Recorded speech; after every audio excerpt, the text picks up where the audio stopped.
Isang mapagpalang araw sa mga kabangers at kayanggaw. Nais ko lamang pong ibahagi ang aking karanasan nung ako ay binata pa lang. Kwento ito ng aming buong baryo kontra sa mga nilalang na tinatawag nilang aswang.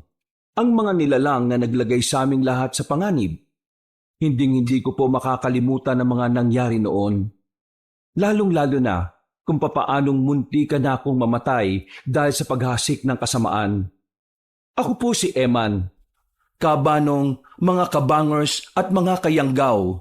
Ito ang aking kwento.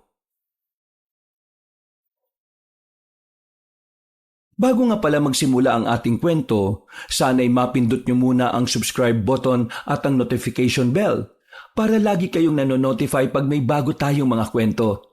At huwag nyo rin kalilimutan mag-like at comment. Napakalaking tulong po ito sa ating channel para mas makapagatid pa kami sa inyo ng mga magaganda at mga nakakapangilabot na mga kwento. At ngayon, sa ating pagpapatuloy. Dakto, hindi naman pwede ang ganyan, Evan.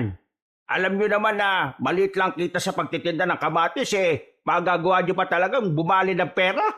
Hindi naman tama yan. Ang mabuti ba ganito? Bukas, kapag marami kayong nabenta, ibibigay ko kagad sa inyo yung sahod ninyo. Pero yung kakaunti lang muna ha. Kasi wala pa namang Sabado Mang Rolen, meron naman po kaming pera sa inyo ah. Di ba Sabado lagi ang sahuran natin? Miyerkules na nga po ngayon. Ibig sabihin, may naipon na po kami sa inyo. Yun po sana yung kukunin namin para may pambili kami ng gamot ng lola ko. Ay daka, hindi nga pwede ang ganyan. Ang usapan natin, tuwing Sabado sahuran. Kung wala pang Sabado, wala pang sahod. Ganun lang naman kasimple yon. Bakit ba hindi nyo maintindihan? Kahit ang grade 1, maintindihan yun Hindi ba kayo nag-aral ng grade 1? Ano rin ba yung hindi nyo maintindihan? Kailangan namin yung pera. Emergency. Pambili ng gamot kasi ni Lola. Ubus na yung gamot niya para sa linggong ito Pinagtrabahuan naman namin po yun Pera naman namin yun. Kaya dapat lang na ibigay nyo kapag gusto namin kunin. Ababa! Nangangatwirang ka pa Nico ha? Kung makapagsalita ka, akala mo naman ang laki-laki ng sinasahod ninyo. Milyones ba yon? Yun na nga ho ang punto, Mang Rolen Ang liit na nga lang ng sinasahod namin, hirap na hirap ka pang ibigay. Baka naman kasi, ayaw mo kaming bumali kasi wala kang ibibigay. O baka naman, naubos mo na kakataya sa sabungan. Ay, kabaloko tong pinsan mo Eman Awatin mo to. Baka mamaya masaktan ko pa ito. Kapal ng mukhang pagbintangan ako. Ay, para sabihin ko sa iyong tao ka, marami akong pera. Kahit pumasok ka sa bahay ko, magwalis ka ng pera doon. Kaya ayaw kong bigyan ng pera kayo ngayon dahil labag yan sa usapan natin. Ngayon lang naman po tayo lalabag sa kasunduan Kailangan na kailangan lang po talaga. Buhay po ng lola ang nakataya dito. Yan kasi ang problema sa mahihirap at dukha na tao. Ang hihilig niyong suwayin ng mga napagkasunduan, mga batas, mga patakaran. Kaya hindi kayo naunlad Kasi simple kasunduan, hindi niya magawa. Pasensya na kayo. Pero wala akong ibibigay na pera sa inyo ngayong gabi. Wala ba kayong puso? O kahit kaunting awa man lang dun sa matanda? Kapag hindi nyo kami pinagbigyan ngayon, baka mamatay ang lola namin kapag hindi niya nainom yung gamot niya. Wag ka nga, maintenance lang yan. Hindi naman agad mamamatay yun Sige na, malis na kayo. Habang hindi pa nainit ang ulo ko. Alis na! Alis! Napakasama talaga ng ugali ng panot na yan. Pera naman natin yun Wala na tayong magagawa. Ganyan talaga ugali niyan Sabi rin ng iba niyang tagalako ng kamatis, sobrang kunat talaga niyan pagdating sa pera Ano nang gagawin natin ngayon? Saan tayo kukuha ng pambili ng gamot ni Lola? Maglalako pa ba tayo bukas? Hindi naman natin sigurado kung malaki ang kikitain natin. Umuwi na lang muna tayo. Mag-iisip ako ng paraan. Kasya pa naman yung gamot ni Lola hanggang bukas ng tanghali Palabas na sana kami ng bakuran nang biglang lumapit si Nico sa isang manok na panabong. Nakatali yun sa gilid. Nagtaka naman ako kung ano ang gagawin niya. Uy, ano na naman trip mo? Kukunin mo yan? Kukunin? Hindi pakakawalan ko. Ha? Bakit mo pakakawalan? Baliw ka ba? Pakakawalan ko. Para kapag nakarating dun sa bakuran nila Mang Topper, gagawin tong pulutan. Uy, sira ulo ka talaga. Tara na, bahala sila mag-away-away dyan. Nagmamadali kaming makalis sa harapan ng bahay ni Mang Rolen Cabanong. Nang makalayo na kami, ay saka lang namin binagalan ng lakad namin. Muli, bumalik sa isipan ko ang problema namin sa pera. Wala na kasi talagang panggamot ang lola namin noon. Hindi naman din kami makairam ng pera sa iba naming kamag-anak. Karamihan kasi sa kanila, puro mata pobre. Tanging kaming dalawa lang ni Nico ang nagsisikap na alagaan si Lola. Magpinsan kami ni Nico sa ina. Parehong wala na ang mga magulang namin. Ang nanay at tatay ko, hiwalay. Hindi na bumalik sa amin si Mama. Si Papa naman, huli kong balita, may sarili ng pamilya. Ang mga magulang naman ni Nico ay patay na. Ang mama niya ay namatay sa sakit sa puso. Ang tatay naman niya ay dating sundalo. Namatay sa engkwentro kontra sa mga rebelde. Mula nang maulila kami, si Lola Bebang na talaga ang nag-alaga sa amin. Siya na ang nag-aruga at nagsilbing pangalawa naming magulang. Ang kaso nga lang, tumatanda na siya. Halo-halong sakit na ang meron siya. Hindi na nga rin siya makapagsalita dahil wala na siyang boses. La, nandito na po kami. Pasensya na po ha, medyo late kami. May pinuntahan lang. Ano po? Gusto niyo po ng tinapay? Naku, walang problema. Pwede ba namang wala kaming dalang tinapay? Eto la binili namin ni Eman kanina habang naglalako kami. Tinira talaga namin yan sa inyo. Wala ho yung paborito niyong kabayan eh. Pero masarap din daw po yan, Lola. Alam niyo po yung tawag dyan. Hedi, kabaryo. Yung isa kasi, kabayan. Yan naman po, kabaryo. Ay nako, ikaw talaga Eman, ang corny-corny mo. Tingnan mo natatawa tuloy si Lola sa'yo sa kakornian mo. Yun naman talaga bala ko eh. Ang patawanin si Lola. Ang ganda-ganda kasi ni Lola kapag nangiti siya eh. Ano la? Ano? Nambobola ako? Hindi Totoo sinasabi ko. Hola, maganda kayo. Nakita nga namin yung litrato nyo ni Lolo eh. Ang ganda nyo ron. Kaya siguro, baliw na baliw ang lolo namin sa inyo eh. Kahit wala nang ngipin si Lola, ang ganda pa rin ng ngiti niya. Nakakawala ng pagod. Para kaming biglang sumigla ulit ni Nico kahit na masakit ang paan namin kakalakad.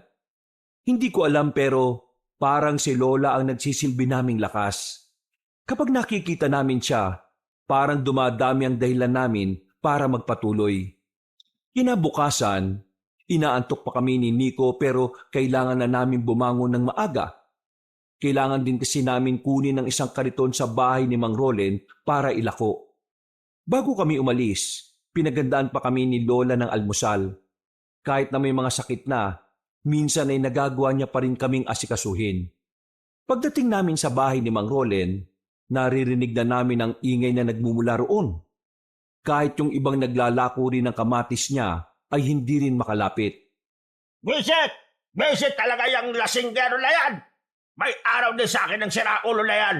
May araw din siya! Mang Rolen? Hala! Bakit ka matawag ng tawag? Hindi ba nakikita? Sirang-sira, gumaga ka! Ano ba problema niyo, ha? Ano kasi, kukunin lang namin po yung kariton at mga kamatis na ilalako namin. Ano po bang nangyari sa inyo?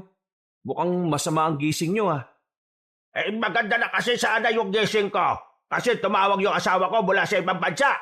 Ang kaso, paglabas ko sa bakuran, nawawala yung pinakamamahal kong manok. Malaman-laman ko nandun pala sa bakuran ni Topper. Bakit po hindi nyo nalang bawiin inyo naman po pala yun?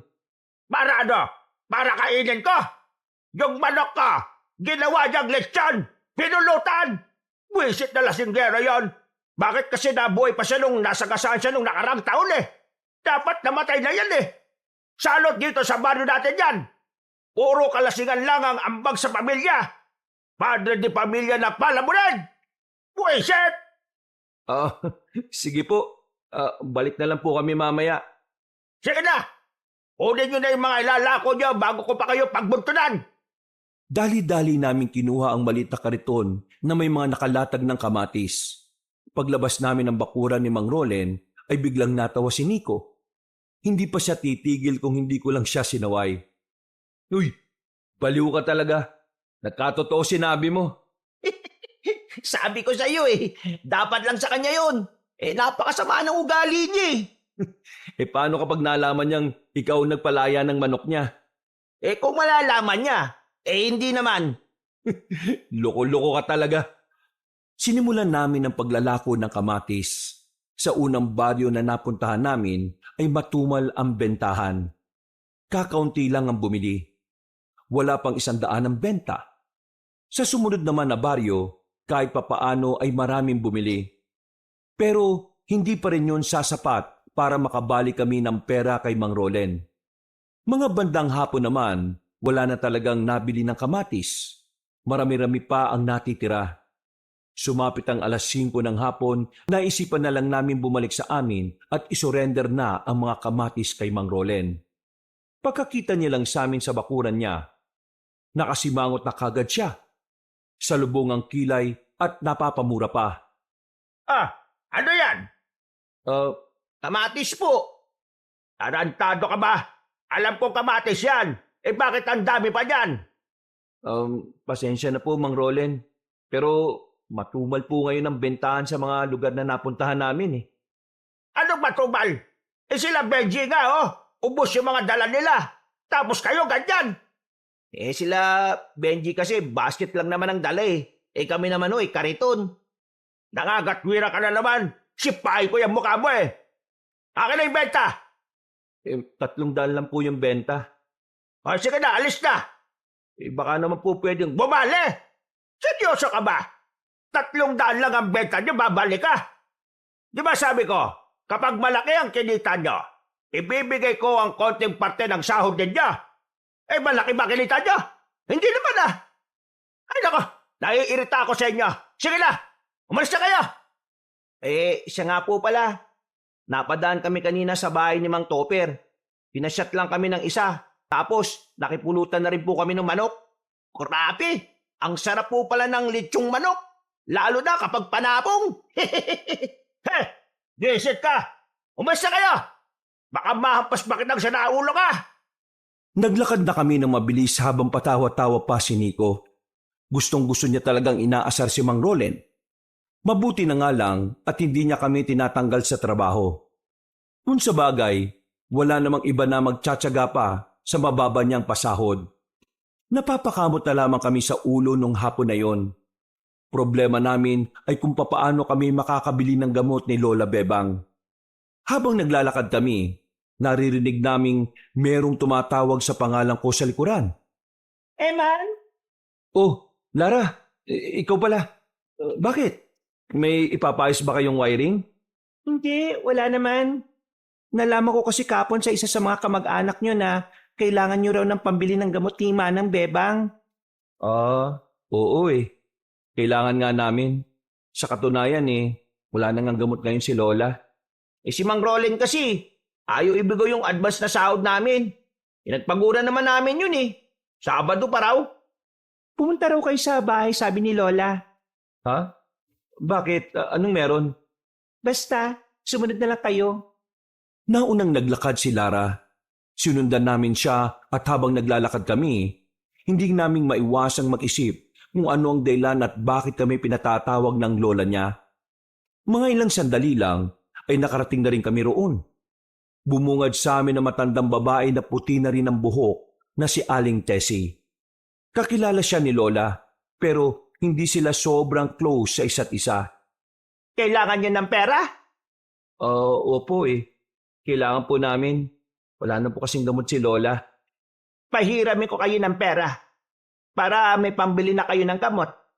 Naku, maraming salamat po, Aling Tessie. Huwag po kayo mag-alala. Makakabayad naman po kami kagad kapag nakuna namin yung sahod namin. Hindi ko kailangan ng pera. Po, may pagagawa lang ako sa inyo bukas ng hapon. Ganitong oras din. Pumunta kayo rito pagkatapos yung maglako ng mga tinda ninyo. Ano pong ipapagawa nyo? Bukas ko na sasabihin. Sa ngayon, unahin niyo muna ang gamot ng lola ninyo. Bumiyahe na kayo kagad papuntang bayan para makabili. Sige na. Naku, maraming salamat po talaga, Aling Tessie. Hulog po kayo ng langit. Huwag ka magpasalamat dahil hindi naman yan libre. Salamat pa rin ho. Kasi wala na po kasi talaga kaming malapitan eh. Kayo pa na hindi naman namin kaano-ano ang tumulong sa amin. Ngumiti lang ng malapad na matandang babae. Naglakad na kami palabas ng bakuran nila. Tuwang-tuwa kami nung mga sandaling yon. Gumaan na rin ang pakiramdam namin. Alam mo, ang bait talaga nun ni Aling Tessie, no? Pero mas mabait si Lara, insan. Alam mo, parang bagay nga kayo eh. Bagay pinagsasabi mo dyan. Di ako papatulan nun, no? Ano mo naman nasabing hindi? Hindi naman mukhang maarte si Lara. Basta, para sa akin, hindi kami bagay. Sobrang layo ng agwat namin. Sa Maynila nag-aral yung si Lara, no? Matalinong tao yun. Hindi yun papatol sa probinsyanong hindi nga nakapagtapos kahit na high school eh. Uy, grabe ka naman sa sarili mo, insan. At sasabi lang naman ako ng totoo, insan. Oh, paano? Dito na ako. Ikaw na bahalang bumili ng gamot ni Lola, ha? Mag-ingat ka. Naghiwalay na kami sa isang kanto. Ako naman ay umuwi na lang din sa bahay para asikasuhin si Lola. Nung gabing yon, naging payapa ang utak namin ni Nico. Nabilhan ng gamot si Lola para sa 1 buwan. Marami-rami na yon. Malaki na ang may tutulong noon para mas makapag-ipon pa kami. Kinabukasan, naging maayos naman ang benta ng kamatis. Marami kaming kinita. Pero kahit na ganon, hindi pa rin kami pinabali ni Mang Rolen. Hindi na lang din namin kinulit. Naisipan naming hintay na lang ang araw ng Sabado. Pauwi na kami noon nang maalala naming daanan si Lara sa kanila. Ang sabi kasi ni Aling Tessie, sasamahan kami ni Lara sa pupuntahan namin. May kukunin daw kasi silang mahalagang bagay. Hindi raw kayang buhatin ni Lara yon na mag-isa. Lara, matanong ko lang, ano pala yung kukunin natin? Bakit sa guba tayo dadaan? Kung sasabihin ko ba sa inyo, siseryosohin niyo ako? Bakit naman hindi? Mukha namang hindi ka nagbibiro eh. Hindi naman kami siraulo para gawing katatawanan ng sasabihin mo. Meron kami lumang bahay sa gubat. Napaglipasan na ng panahon. Hindi na namin magawang tirhan dahil sa dami ng masasamang nangyari doon. May kailangan lang talagang kunin sa basement noon. Pagkatapos, uuwi kagad tayo. Mabigat kasi yon, kaya hindi ko kaya mag-isa. Bakit kami napili niyong tumulong? Sabi ni Lola, nasubaybayan niya ang paglaki niyo. Mababait daw kayong tao at napalaki ng tama. Nagsasabi ng totoo, Lola mo. Teka, ano ba yung kukunin natin? Isang baul, mahabang baul. Parang kasing haba ng kabaong. Ang laman nun ay mga sandata. Sandata? Gaya ng alin? Malalaman nyo na lang mamaya kapag nabuksan na natin. Bakit may mga sandata kayo? Malapit na tayo. Bilisan na lang natin ang lakad natin. Hindi na kami nagtanong. Nilakyan na lang din namin ang lakad namin. Maya-maya lang, may natanaw na kaming isang bahay na bato. Ginagapangan na ng mga halaman. Hindi na rin makita ang pinto kung hindi pa namin tatanggalin ang mga baging. Bahay ito ng nanay ni Lola. Dito unang tumira ang angkan namin noon. Sayang nga lang, hindi ko na ito naabutan. Papasok talaga tayo dyan? Oo, nasa basement ang kukunin natin. At may basement pa talaga yan? Tara, umpisa na natin. Baka abutin pa tayo ng gabi rito. Tinanggal namin ang mga nakaharang, dala-dala ang malaking lampara. Pumasok kami sa loob. Puro mga nakakalat na gamit ang bumungad sa amin. Ang dami na ring halaman na tumubo. Kailangan pa naming tabasin ng iba para makadaan kami. Malaki ang bahay, kaya hinanap pa namin saglit kung nasaan ang basement. Pagdating namin sa likuran ng hagdan, may nakita kaming pinto roon. Pinagtulungan naming tatlo buksan dahil sobrang higpit. Nang mabuksan na namin yon, bumungad sa amin ng isang hagdan pababa. Eto na yon. Babain na natin. Parang nakakatakot bumaba dyan ah.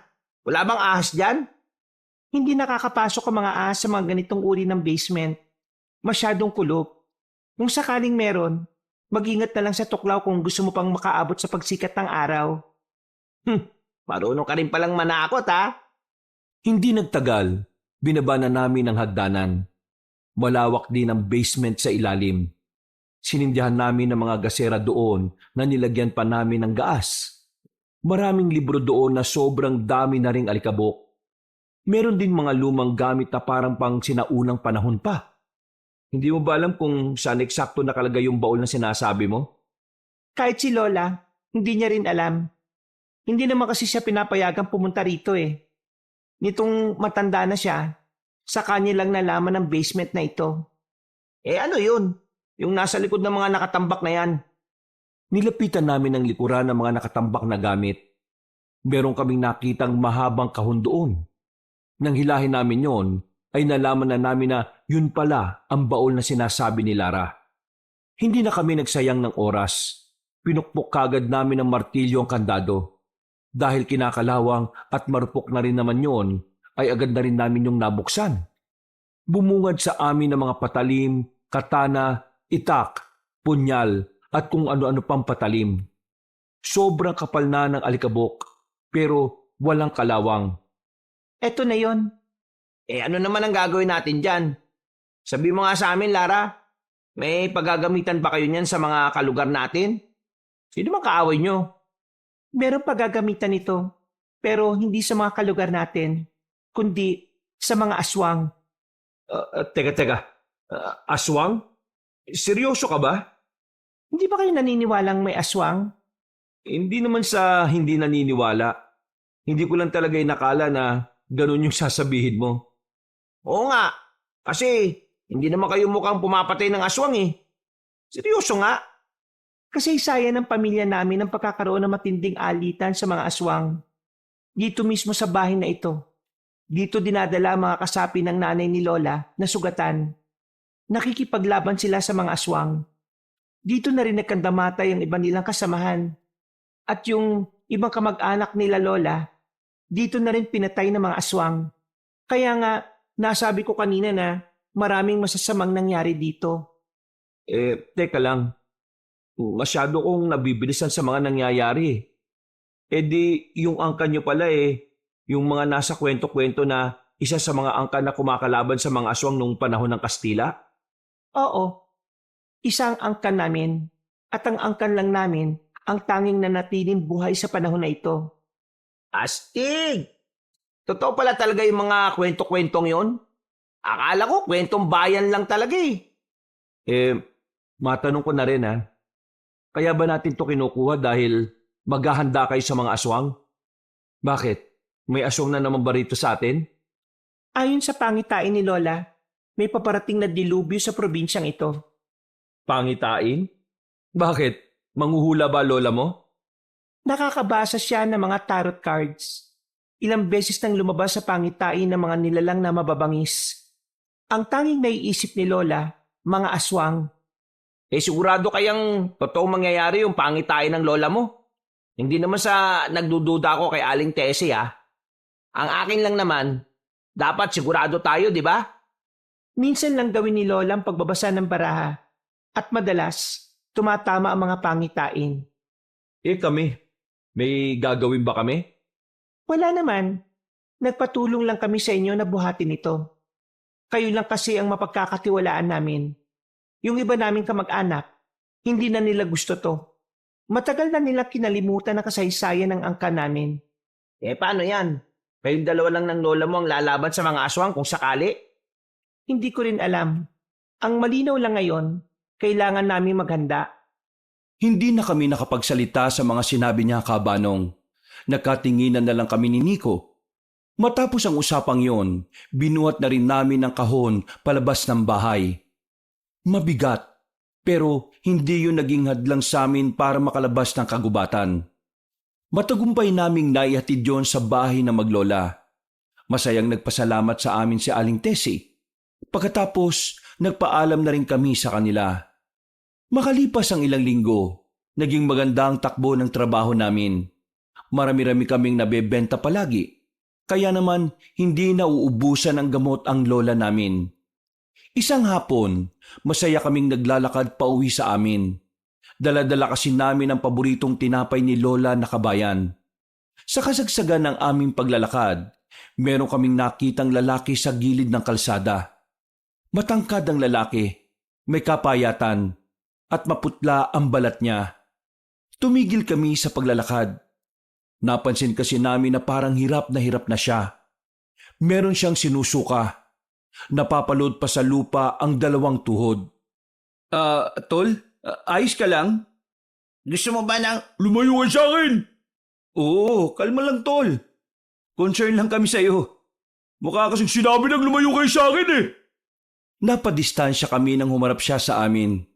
Nakita naming namumula ng husto ang mga mata niya. Naglalawa rin ang laway niya. Para siyang asong gutom. Medyo nakaramdam kami ng kaunting takot sa kanya noon. Ang nasa utak namin, baka lasing. Nilayuan na lang namin sa takot na baka mapagbuntunan niya kami. Pinagpatuloy namin ang paglalakad. Wala pang 10 segundo, muli naming nilingon ng lalaki. Pero laking pagtataka namin nang bigla na yung nawala sa paningin namin. Uy, napansin mo ba yun? Ang alin? Yung lalaki. Parang ang hahaba ng kuko niya. Hahaba ng kuko? Gaano kahaba? Basta, parang 2 o 3 pulgada ata insan eh. Sigurado ka ba sa nakita mo? Oo, insan. Sigurado ko. Mas malinaw pa sa sabaw ng bukon paningin ko. Naglalaway, namumula mga mata, at mahahaba mga kuko. Ano kaya yun? Hindi ko rin alam eh. Baka adik. Adik? Hindi naman siya mukhang lulong eh. Ay nako, hayaan na nga natin yun. Sino ba yun? Para pagsayangan natin ang oras. Tama. Dapat makarating na tayo sa bahay. Siguradong naghihintay na sa atin si Lola. Binilisan na lang namin ang paglalakad kabanong. Mga ilang sandali lang, nakapasok na rin kami sa baryo namin. Kaso, nang dumating kami ron, nakita naming nagbubulungan na ang mga tao. Si Lara, nakita namin na nakatayo sa harapan ng bahay. May lungkot sa mga mata niya. Nagtaka naman kami kung bakit siya naroon. Lumapit kami. Bago kami nakapagsalita, inunahan na niya kami.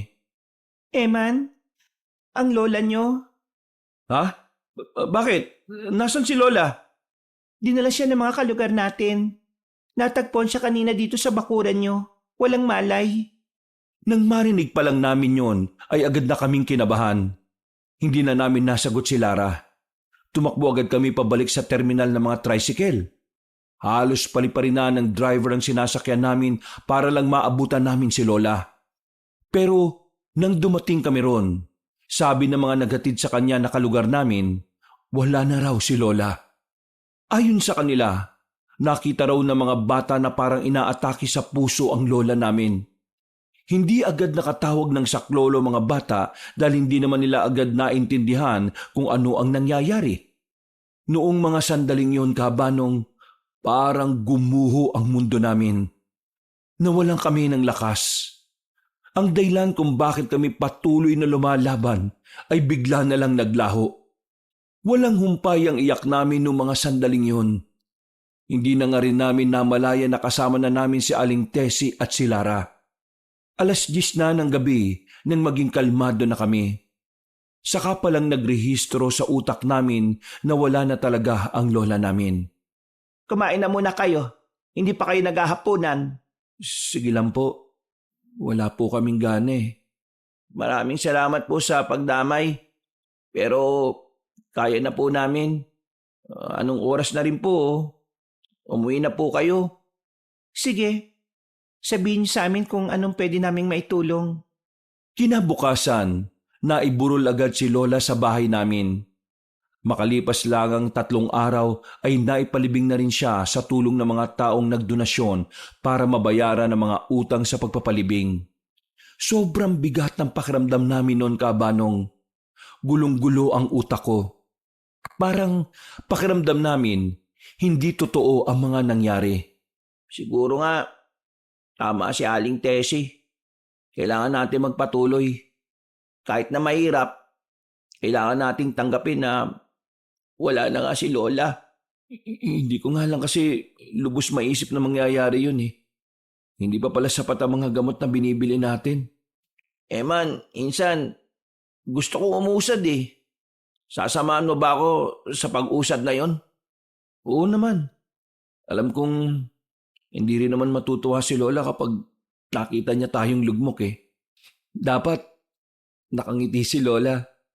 Gawin natin siyang proud sa atin kahit nasa langit na siya. Tinapi ko si Nico sa balikat.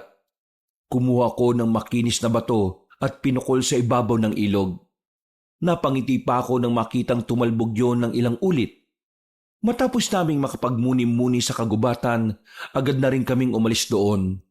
Bumalik na lang kami sa bahay para ayusin ang mga kalat sa harapan ng bahay namin. Habang naglalakad kami, nakasalubong namin si Mang Rolen.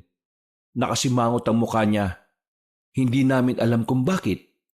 Lalagpasan na lang sana namin siya pero bigla niya kaming tinawag. Hoy! Kayong dalawa! Bakit po, Mang Rolen? Kailan ba kayo babalik sa paglalako ng kamatis ko, ha? Baka po sa susunod na linggo pa po, Mang Rolen.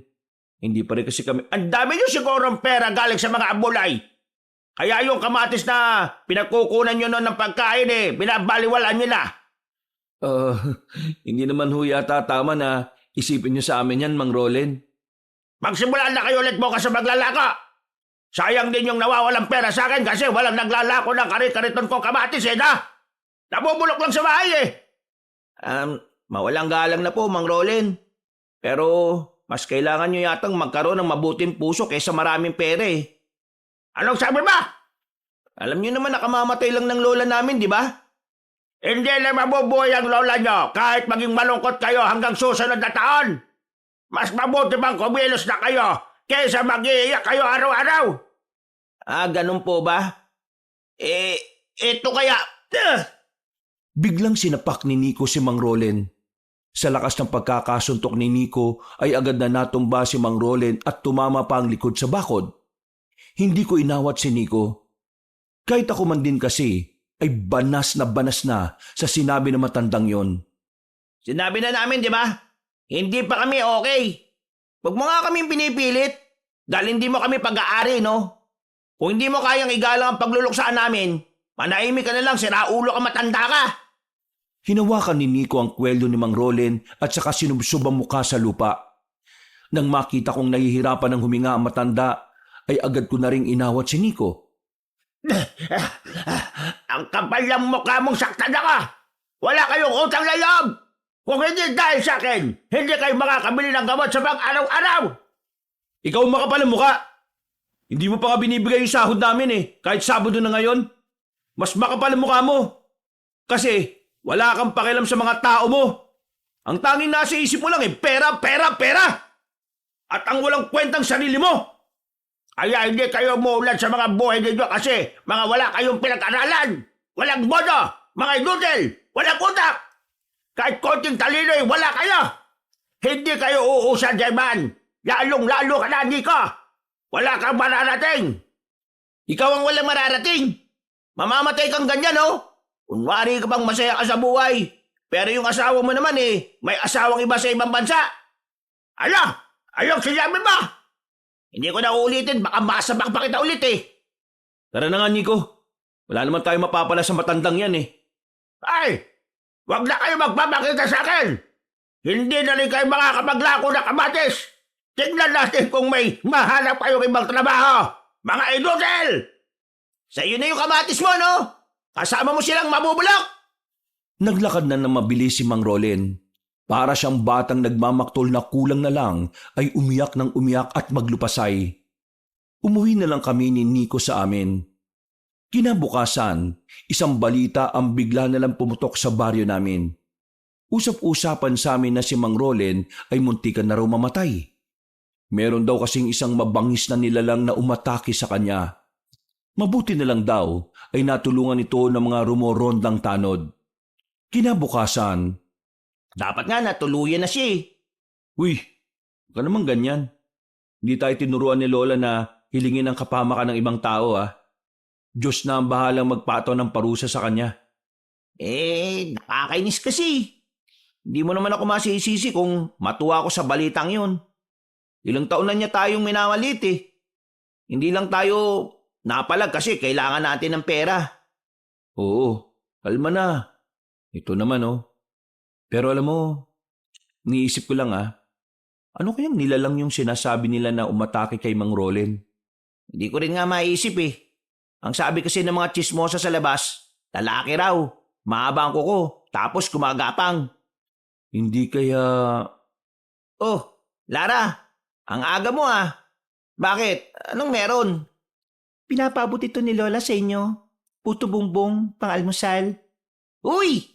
Sakto! Nag-aalmusal kami ngayon. Maisasama namin to.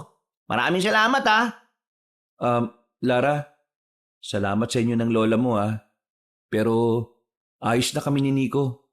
Sinusubukan na namin makausad. Kaya hindi nyo na kailangan mag-alala sa amin. Masaya ako marinig yan. Alam niyo naman kahit itong nakaraan lang tayo nagkakausap, mahalaga na rin kayo sa amin ni Lola. Ganon din naman kami. Hey! Eman! Nito! Lumabas kayo dyan! Araman niya ka! Oh, si Mang Rolen ba yun? Kasama niya mga tanod. Anong meron? Nakabenda pa braso pero nag-aasik na naman ng kasama ng ugali. Inatake daw kasi kagabi ng mabangis na nilalang sabi ng mga chismosa. Buti na lang natulungan daw siya ng mga tanod. Mabangis na nilalang? Anong klase? Hey! Lumabas kayo dyan! Halimaw! Ano bang problema ng isang to? Hindi ko na matiis ang pagsigaw ni Mang Rolen Cabanong. Lumabas na kami ng bahay at hinarap siya sa bakuran namin. Gigil na gigil siya. Kung wala lang siguro siyang benda sa braso, baka sinuntok na niya ako. Yan! Sila lang ang nakaaway ko kahapon Sila lang ang pwedeng gumawa nun sa akin! Ano ba pinagsasabi mo? Kunwari kapag walang alam, ikaw yung gumatake sa akin sa eskinita! Oo! Baka isa sa inyong dalawa! Kami? Kami yung mahaba yung kuko tapos gumagapang? Natawa na lang din yung mga tanod. Halatang walang naniniwala sa mga sinasabi ni Mang Rolen. Dahilan para mas lalo siyang makaramdam ng inis. Hay! Bakit kayo tumatawa sa akin? Tanda sinasabi ko! Meron gumatake sa akin na lalaki! Mabangis siya! Malakas! Mahabang kuko! At ang palagay ko, isa sa inyong dalawa ng pinsan mo. Hindi ako pwede magkamali. Sila! Sila ang halimaw! Hoy, Mang Rolen, matulog ka na lang. Baka kulang ka lang talaga sa tulog kaya kung ano-ano na lumalabas sa bibig mo. Tingin ko, aswang kayo ng pinsan mo! Biglang natahimik ang lahat sa sinabing yun ni Mang Rolen. Kahit kaming dalawa rin ang pinsan ko ay parang sandaling natameme. Hindi kasi namin inaasahan na yun ang sasabihin na matandang yon. Pagtingin ko sa mga nakikiosyoso, nagbubulong-bulungan na rin sila. Hindi asong si Eman at Nico. Ako magpapatunay niyan. Matagal ko na silang kilala. Mga normal na tao lang sila. At sino ka namang babae ka? Baka ilang mera ka masyado Kailangan mong maging mabusisi para malaman kung aswang ang isang tao. Hindi yung basta-basta na lang na masasabi mong aswang sila. Kaya kung sinasabi mo na aswang ang dalawang to, malabong mangyari yun. Katang isip mo lang yan. Manahimik kang babae ka! Wala kang alam! Hindi mo talaga kilala ng lubos ang dalawang yan! Mga kasama! Etong mga to! Aswang yung mga yan! Nakakatakot sila! Mababangis! Kailangan mga aswang kami? Au! Kakainin namin kayo! Muling nagtawanan ng mga tao. Gigil na naman si Mang Rolen. Wala na siyang nagawa kundi umalis na lang. Napapailing na lang kaming tatlo. Nag-alisan na rin ang mga tao. Humingi naman ang paumanhin ng mga tanod sa amin. Totoo ba ang sinasabi na matandang yun na inatake siya na mabangis na nilalang? Yun ang sabi niya. Ganon din ang sinasabi ng mga kalugar natin. Kung sakaling ang totoo, ibig sabihin lang nito, posibleng totoo rin yung sinasabi niyang aswang. Kung may aswang na nga rito sa baryo natin, ibig lang niyang sabihin na nagsisimula ng pangitain ni Lola. Anong gagawin natin? Kakausapin ko muna si Lola tungkol dito. Nagmamadaling umalis si Lara. Noong mga oras na yon, Kaabanong, hindi ko alam kung bakit biglang nakaramdam ako ng kaba. Marahil dahil sa ideyang baka totoo ngang meron na ring aswang sa baryo namin. Mabilis na lumipas sa mga oras. Sumapit na rin ang kinagabihan. Habang abala kami sa pagluluto ng kakainin namin, biglang dumating si Lara at Aling Tessie. Akala namin ay may ibibigay lang sila. Magandang gabi po, Aling Tessie. Oh, napadalaw po kayo. Pasensya na kung nakakaabala kami. Nandito ako para hingin ulit ang inyong tulong. Tulong? May bubuhatin na naman po ba kami mabigat? Wala naman pong problema kung ganun. Hindi yon. Mas mahalaga pa ron. Isang responsibilidad ang gusto kong pag-usapan natin. Responsibilidad? Ano pong sinasabi nyo? Nagsagawa kami ni Lola kanina ng inspeksyon sa pinangyarihan ng pag-atake dun sa matandang lalaki. May mga nakita kami ron na nagsasabing totoo ngang aswang ang umatake sa kanya. Kaya naman, naisip namin ni Lola na nagsisimula ng mangyari ang kinatatakutan namin. Nagbabalik na sila. At hindi namin alam kung papaanong nangyari yon. Kailangan namin silang pigilan. Pero dahil matanda na si Lola, ako na lang mag-isa ang may kakayahang labanan ng mga aswang. Ngayon, gusto ko sanang hingi ng tulong nyo. Gusto nyo kaming sumama sa laban na yan, tama ba? Dahil kayo lang ang nakikita naming karapat-dapat na tumulong sa amin. Wala kaming makitang ibang tao dito sa lugar natin. Hindi po madali ang hinihingi ninyo. Mawalang galang na ho, Aling Tessie ah. Kaya ba kayo naging mabait sa amin itong mga nakarang araw kasi balak nyo na talaga kaming isama sa ganyan? Minsan, kalma. Hindi tamang magsalita ka ng ganyan sa kanila. Ayos lang, Eman. Pero gusto ko lang linawin. Ang mga tulong at pagiging mabuti namin sa inyo ay bukal sa aming kalooban. Pero nagkataon lang na nandito na ang problema. At tanging kayo lang ang may potensyal na tulungan kami. Kayo lang naman ang kilala namin na medyo mapagkakatiwalaan namin sa ganitong bagay. Delikado ho yan, Aling Tessie. Isa pa, anong alam namin sa pakikipaglaban? May magtuturo ba sa amin kung papaano lumaban sa mga aswang? Ako ang magtuturo sa inyo.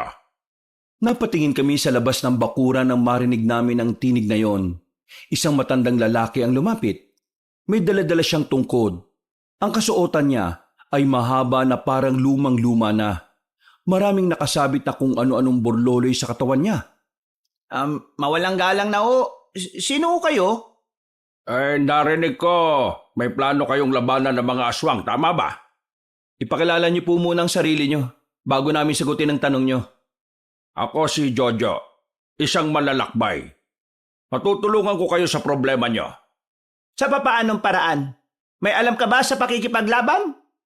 Naglakad papasok ng bakuran namin na matandang lalaki. Dinampot niya ang itak sa gilid. Nabigla na lang kami nang iwas-iwas niya yon. Para siyang sumasayaw habang pinapakita sa amin na marunong siyang gumamit ng patalim. Pagkatapos ng halos 10 segundo niyang pagpapakitang gilas, ay pinukol niya ang itak sa puno ng bayabas sa gilid ng bahay namin. Wow! Husay ah! Kahit sino ay pwedeng gawin ang ginawa mo. Kailangan ko ng isang patunay para makumbinsi mo kung matutulungan mo ang mga batang ito. Dati na ako nagpunta sa baryong ito. Sa katunayan, kilala ko ang angkan ng mga manunugis dito. Saang angkan ka ba nabibilang? Nabibilang ako sa angkan ng mga De La Cruz. Ang angkan na dating nakipagtulungan sa angkan ng Salvasyon. Kabilang kami sa angkan ng Salvasyon. At itong dalagang ito ang apo ko. Ang huling henerasyon ng aming angkan. Kung ganon, wala na tayong dapat ikaduda. Paano mo naman sila matutulungan? Marami akong nalalaman kung paano humawak ng mga sandata. Kung ano ang mga kainaan ng aswang. At higit sa lahat, May mga kaalaman din akong taktika upang paano sila mapupuksa. Teka. May alam ka ba kung bakit bigla na lang nagkaroon ng aswang dito sa amin? Matagal nang walang aswang dito sa pagkakaalam ko. Pero sa ibang probinsya, may kumakalat na balita na may maliit na pamilya ng aswang ang nambibiktima ng tao. Nangyayanggaw sila. Ano? Yanggaw. Isang proseso na ginagamit ng mga aswang para magparami gamit ang mga taong mahihina ang resistensya. Kadalasan, mga nabibiktima nila ay mga taong madalas magkasakit. At iniisip niyo yun ang dahilan kung bakit may aswang narito? Yung lalaki, Insan. Yung lalaki nakita natin. Nung bago mamatay ang lola namin, meron kami nakitang lalaki na nagsusuka. Namumula mga mata niya. Naglalaway din. Tapos, nakita ni Nico na mahaba rin ang kuko. Hindi kaya mga sintomas ng yanggaw. Kilala niyo ba yung lalaking yon? Hindi eh. Hindi namin alam kung taga rito ba siya sa baryo o baka napadaan lang. Bakit ngayon niyo lang ito sinasabi? Namatay ang lola namin eh. Malamang, hindi namin agad maalala yun. Kung magtitiwala kayo sa akin, magagawa nating labanan ng mga aswang. Mapipigilan natin ang masasama nilang binabalak. Nung una, medyo duda pa rin kami sa matandang lalaki na bigla na lang sumulpot, Kabanong. Pero sa paglipas na mga araw, unti-unti niyang napatunayan sa amin na karapat-dapat siyang mapagkatiwalaan. Dinala niya kami sa tirahan niya. Pinakita niya sa amin lahat ng mga bagay na may kinalaman sa mga aswang. Sa mga nagdaang araw din ay unti-unti niya kaming tinuruan ng mga galaw. Mga taktika kung papaano haharapin ang aswang. Kahit na papaano, madali naman kaming natuto dahil magaling din namang magturo si Mang Jojo. Tumagal ng halos 2 linggo. Nakapalagayan na rin namin ang loob ang matandang lalaking yon. May pagkakataon nga na sa bahay na rin namin siya natutulog. Hindi ko alam pero pakiramdam ko, parang matagal na namin siyang kilala. Makakauwi ka pa ba niyan sa inyo? Nakainom ka na eh.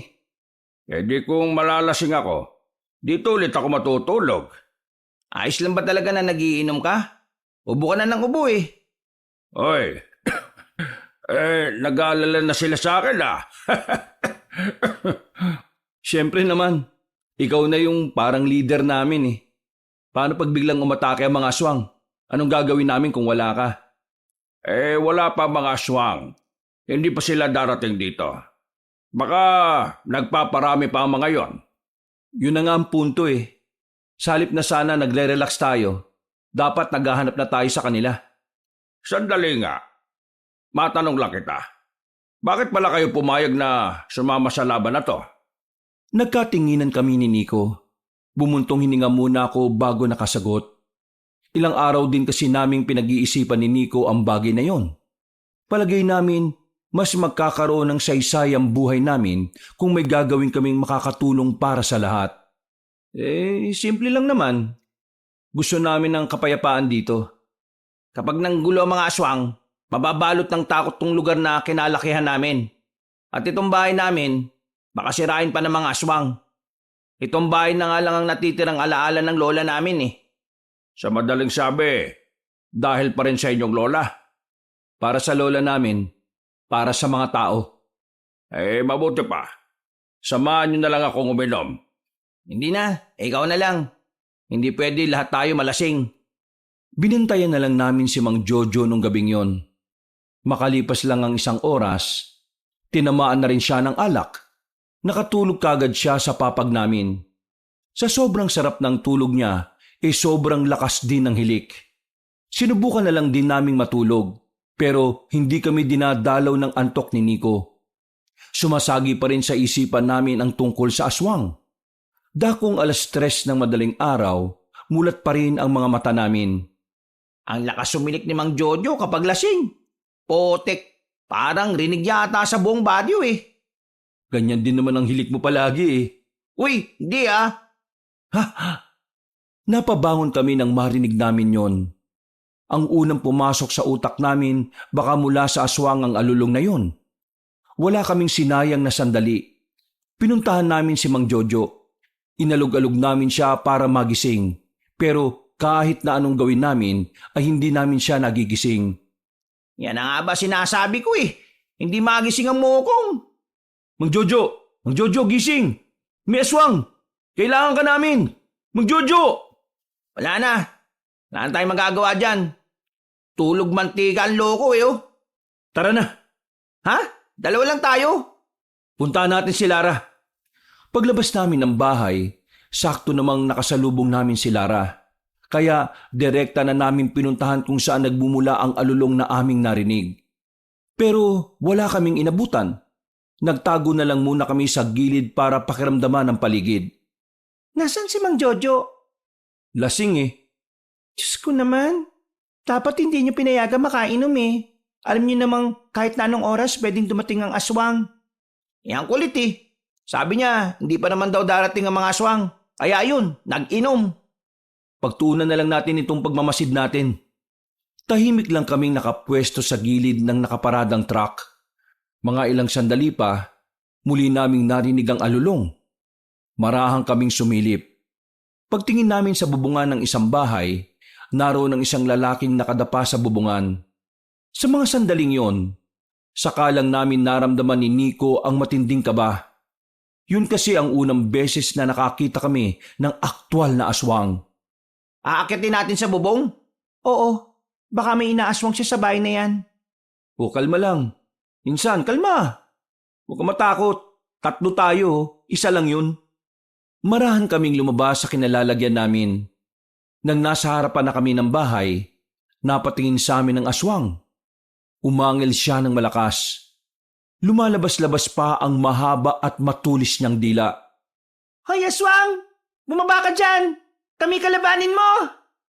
Wow! Parang pelikula lang ni FPJ yung mga linyaan ah! Huy, magseryoso ka nga. Hindi kami pinansin ng aswang na yon.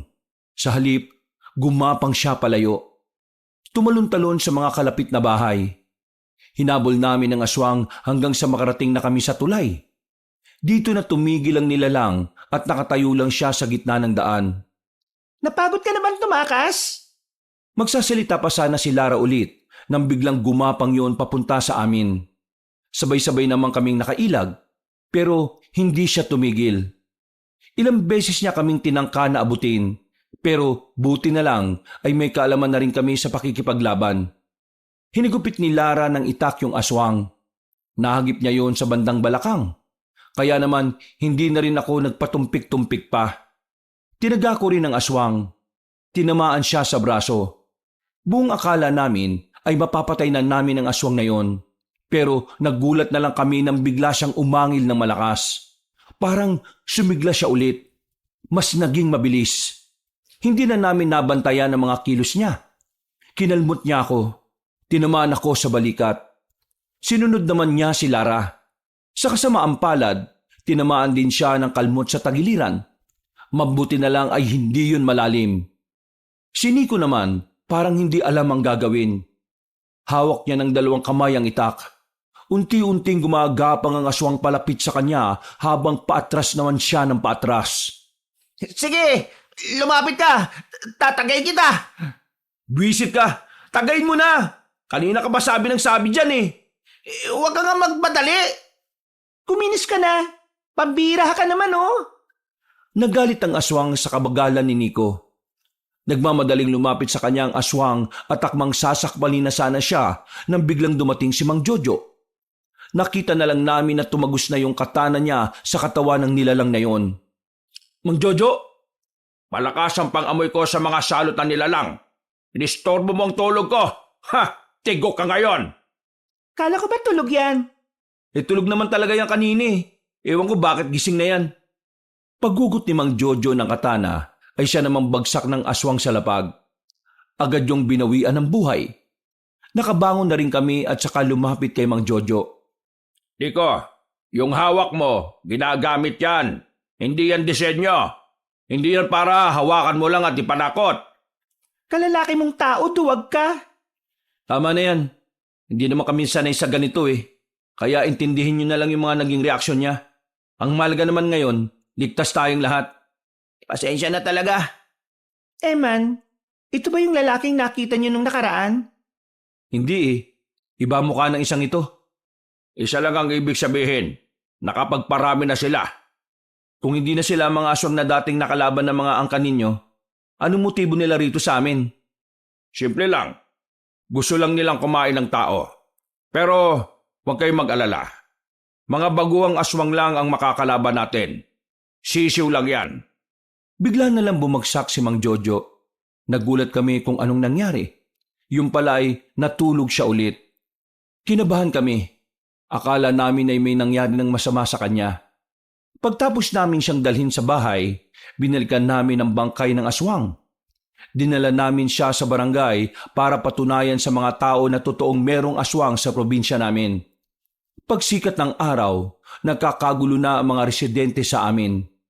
Kinausap naman kami na kapitan at hiningian ng salaysay tungkol doon. Nung una, hindi pa sila naniniwala na kami ang nakapaslang. Pero hindi na namin sila pinilit na maniwala.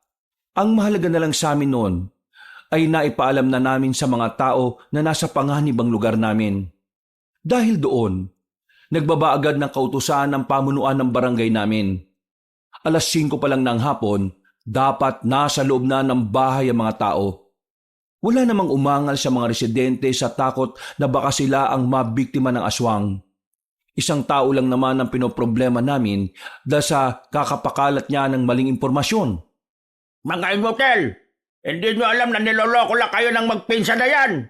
Sila ang tunay na aswang. Hindi sila ang nakapatay sa aswang na yan dahil kakilala nila yan. Ha! Huwag kayong maniniwala sa mga haka-haka nila. Binibilog lang nila ang utak natin para hindi natin mabuko ang tunay nilang itinatago. Mang Rolin naman, wala na nga nakikinig sa'yo. Sige pa rin kayo ng kakadaldal sa mga maling impormasyon. Epekto ba yan ng kamatis? O baka naman, gaya ng kamatis, nabubulok na rin ang utak mo? Tumigil ka! Ikaw yan! Ikaw yung umatake sa akin doon! Hindi ako pwedeng magkamali! Naalala ko lang, sino ba ang madaldal na ito, ha? Napalingon kami sa gilid ng marinig ang boses ni Mang Jojo. Nakasandal lang siya sa bakuran ng bahay habang pinapapak ang bayabas na pinitas. Nagsalubong naman ang kilay ni Mang Rolen. Naglakad ito ng kaunti para lapitan si Mang Jojo. Tiningnan ni Mang Rolen si Mang Jojo mula ulo hanggang paa. At sino ka naman na matanda ka, ha? Gusto mo bang magpakilala ko? Malamang! Bigla-bigla ka na lang lilitaw eh. Tapos magbibida-bida ka ba? Baka hindi mo magustuhan kapag nagpakilala ko. Ang dami mong satsat! Siguro, aswang ka rin na! Alam mo ba kung anong ginagawa ko sa madadaldal? Pinuputulan ko ng dila. Uy, Mang Rolin, para sa kalaman mo, yang taong yan ang pumaslang sa aswang na nasa barangay ngayon.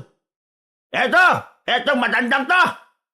Kaya kung ayaw mong mabalian ng buto at kung gusto mo pang masilayan ng mga kamatis mong nabubulok, lubayan mo siya. Siya ang unang umepal, tapos ako ang tigilan mo na ang dalawang binatang yan. Wag na wag ka na magpapakalat ng mga maling impormasyon sa mga tao. Ikaw ang lumalason sa utak nila at hindi ang magpinsan na yan. Kapag narinig ko na patuloy ka pa rin sa ginagawa mo, makakatikim ka sa akin. Tingin mo natatakot ako sa'yo? Aray! Biglang hinawakan ni Mang Jojo ang kamay ni Mang Rolen ng mahigpit. Halos mamilipit sa sakit si Mang Rolen pero buti na lang, inawat na agad namin. Agad naman ding umalis si Mang Rolen na parabang batang nagmamaktol. Uwi na muna ako sa amin. May mga kukunin lang akong gamit. Huwag kayong mag-alala. Babalik ako kagad. Kayong dalawa, samahan nyo na muna ang maglola. Mas magandang magkakasama kayo lalo na sa mga ganitong sitwasyon. Sige o, tatandaan namin ang mga sinabi nyo. Mag-iingat ho kayo. Pag-alis ni Mang Jojo, pumunta na kagad kami sa bahay nila Lara. Naabutan namin silang naghahasa ng mga sandata nila. Sabi ni Mang Jojo, dito na raw muna kami. Mas maganda raw na meron kayong kasama. Maraming salamat kung ganoon. Saan ka pupunta, Lara? Inuutusan ko yung bumili.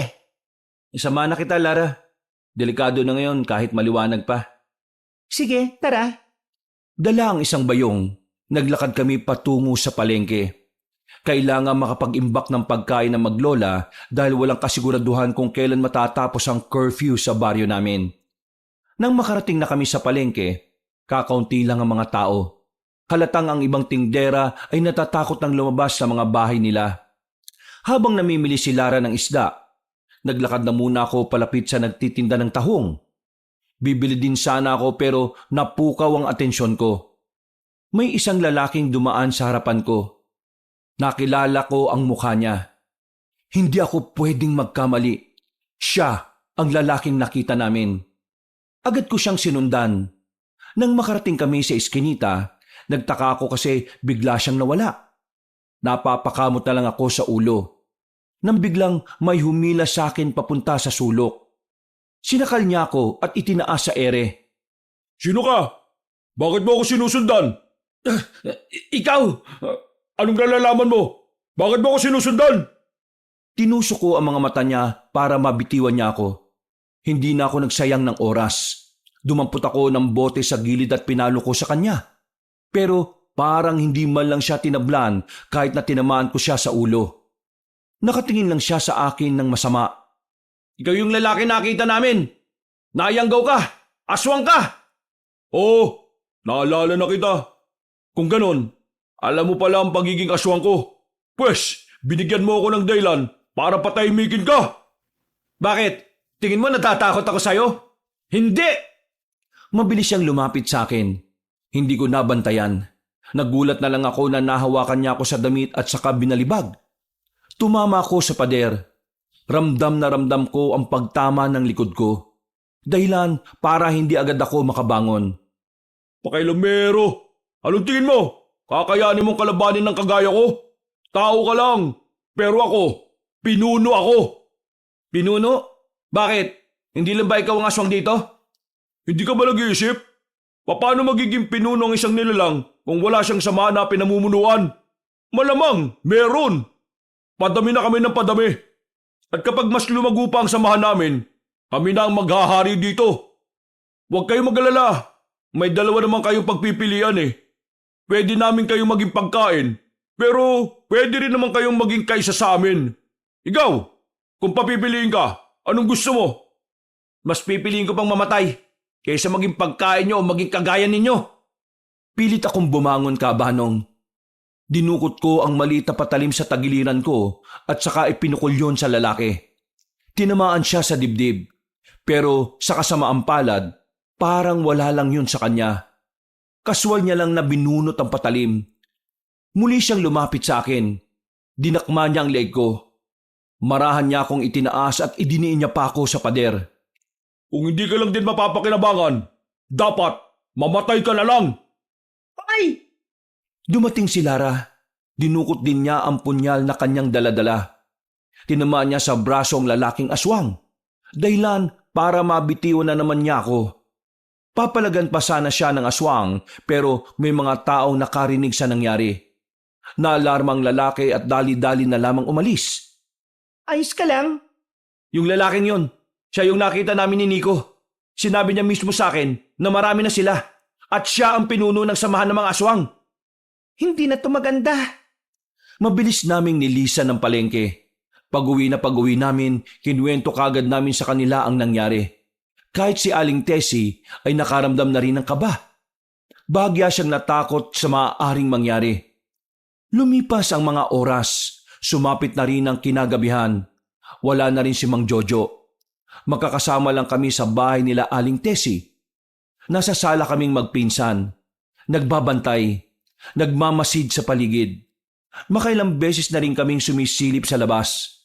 Sobrang tahimik ng lugar namin. Ibang-iba kumpara sa normal na baryo namin na kahit minsan alang-aning oras, may ingay pa rin ng mga tao. Mararamdaman talaga ang kilabot sa katahimikan ng lugar. Di ba ang sabi ni Mang Jojo, babalik siya agad? Nasaan na kaya siya? Pagdasal na lang natin na ligtas siya makakabalik dito. Pinilit kong ikalma ang kalooban ko ng mga sandaling yon, Kabanong. Pero kahit na anong gawin ko, ay hindi nababawasan ang kaba ko. Maya-maya pa, nakarinig kami ng mga yabag ng paa sa labas. Dinampot na namin ni Nico ang itak namin. Si Lara naman ay nag-abang na rin sa harapan ng pintuan. Nandito na ka! Buksan niyo na ang pinto! Nakahinga kami ng maluwag nang masiguro naming si Mang Jojo na ngayon. Agad naman namin siyang pinapasok. Kalmado at parang wala man lang nararamdaman na kaba. Talagang naging epektibo na yung kautusan ng kapitan dito ah. Masunurin naman pala mga taga rito sa inyo ano. Sino ba namang hindi susunod kung alam nilang pwede silang mamatay? Ano ba ang balak natin ngayon? Wala tayong gagawin. Maghihintay lang tayo ngayon kung darating sila. Magpapahinga lang ako sandali tapos magro-ronda ako sa labas. Sasama ako. Hindi na. Kaya ko na mag-isa. Isa pa, mas mapapalabas ko mga aswang kung makikita nilang wala akong kasama. Mga baguang aswang lang ang mga yon. Siguradong mga biktima lang din ng Yanggaw. Kaya sigurado akong hindi sila papanag kapag marami ang kalaban nila. Hindi. Malakas sila. Yung pinuno ng aswang na nakalaban ko, malakas siya. Hindi ka lang talaga sanay sa laban, Eman. Iba talaga ang lakas sa mga aswang. Pero yung sinasabi mong aswang na dapat kong katakutan, wala yon sa kanila. Minsan, may kayabangan din pala itong si Mang Jojo no? Okay na. Nakapagpahinga na ako. Lalabas na ako. Hindi na namin pinigilan pa si Mang Jojo. May tiwala naman kami sa kanya dahil mukhang marami na talaga siyang karanasan sa pagpatay ng mga aswang. Nanatili na lang kami sa bahay nila Aling Tessie. Tahimik naman ang paligid. Sa halos kalahating oras na hindi pa nakakabalik si Mang Jojo, panatag ang kalooban namin dahil wala namang nangyayaring masama. Sigurado bang ayos lang yung matandang yon? Nayayabangan ako ano palang silbi natin? Hayaan niya na. Meron siyang binabalak. Binabalak na alin? Bakit hindi niya sabihin sa atin? Magtiwala lang tayo sa kanya. May punto si Mang Jojo.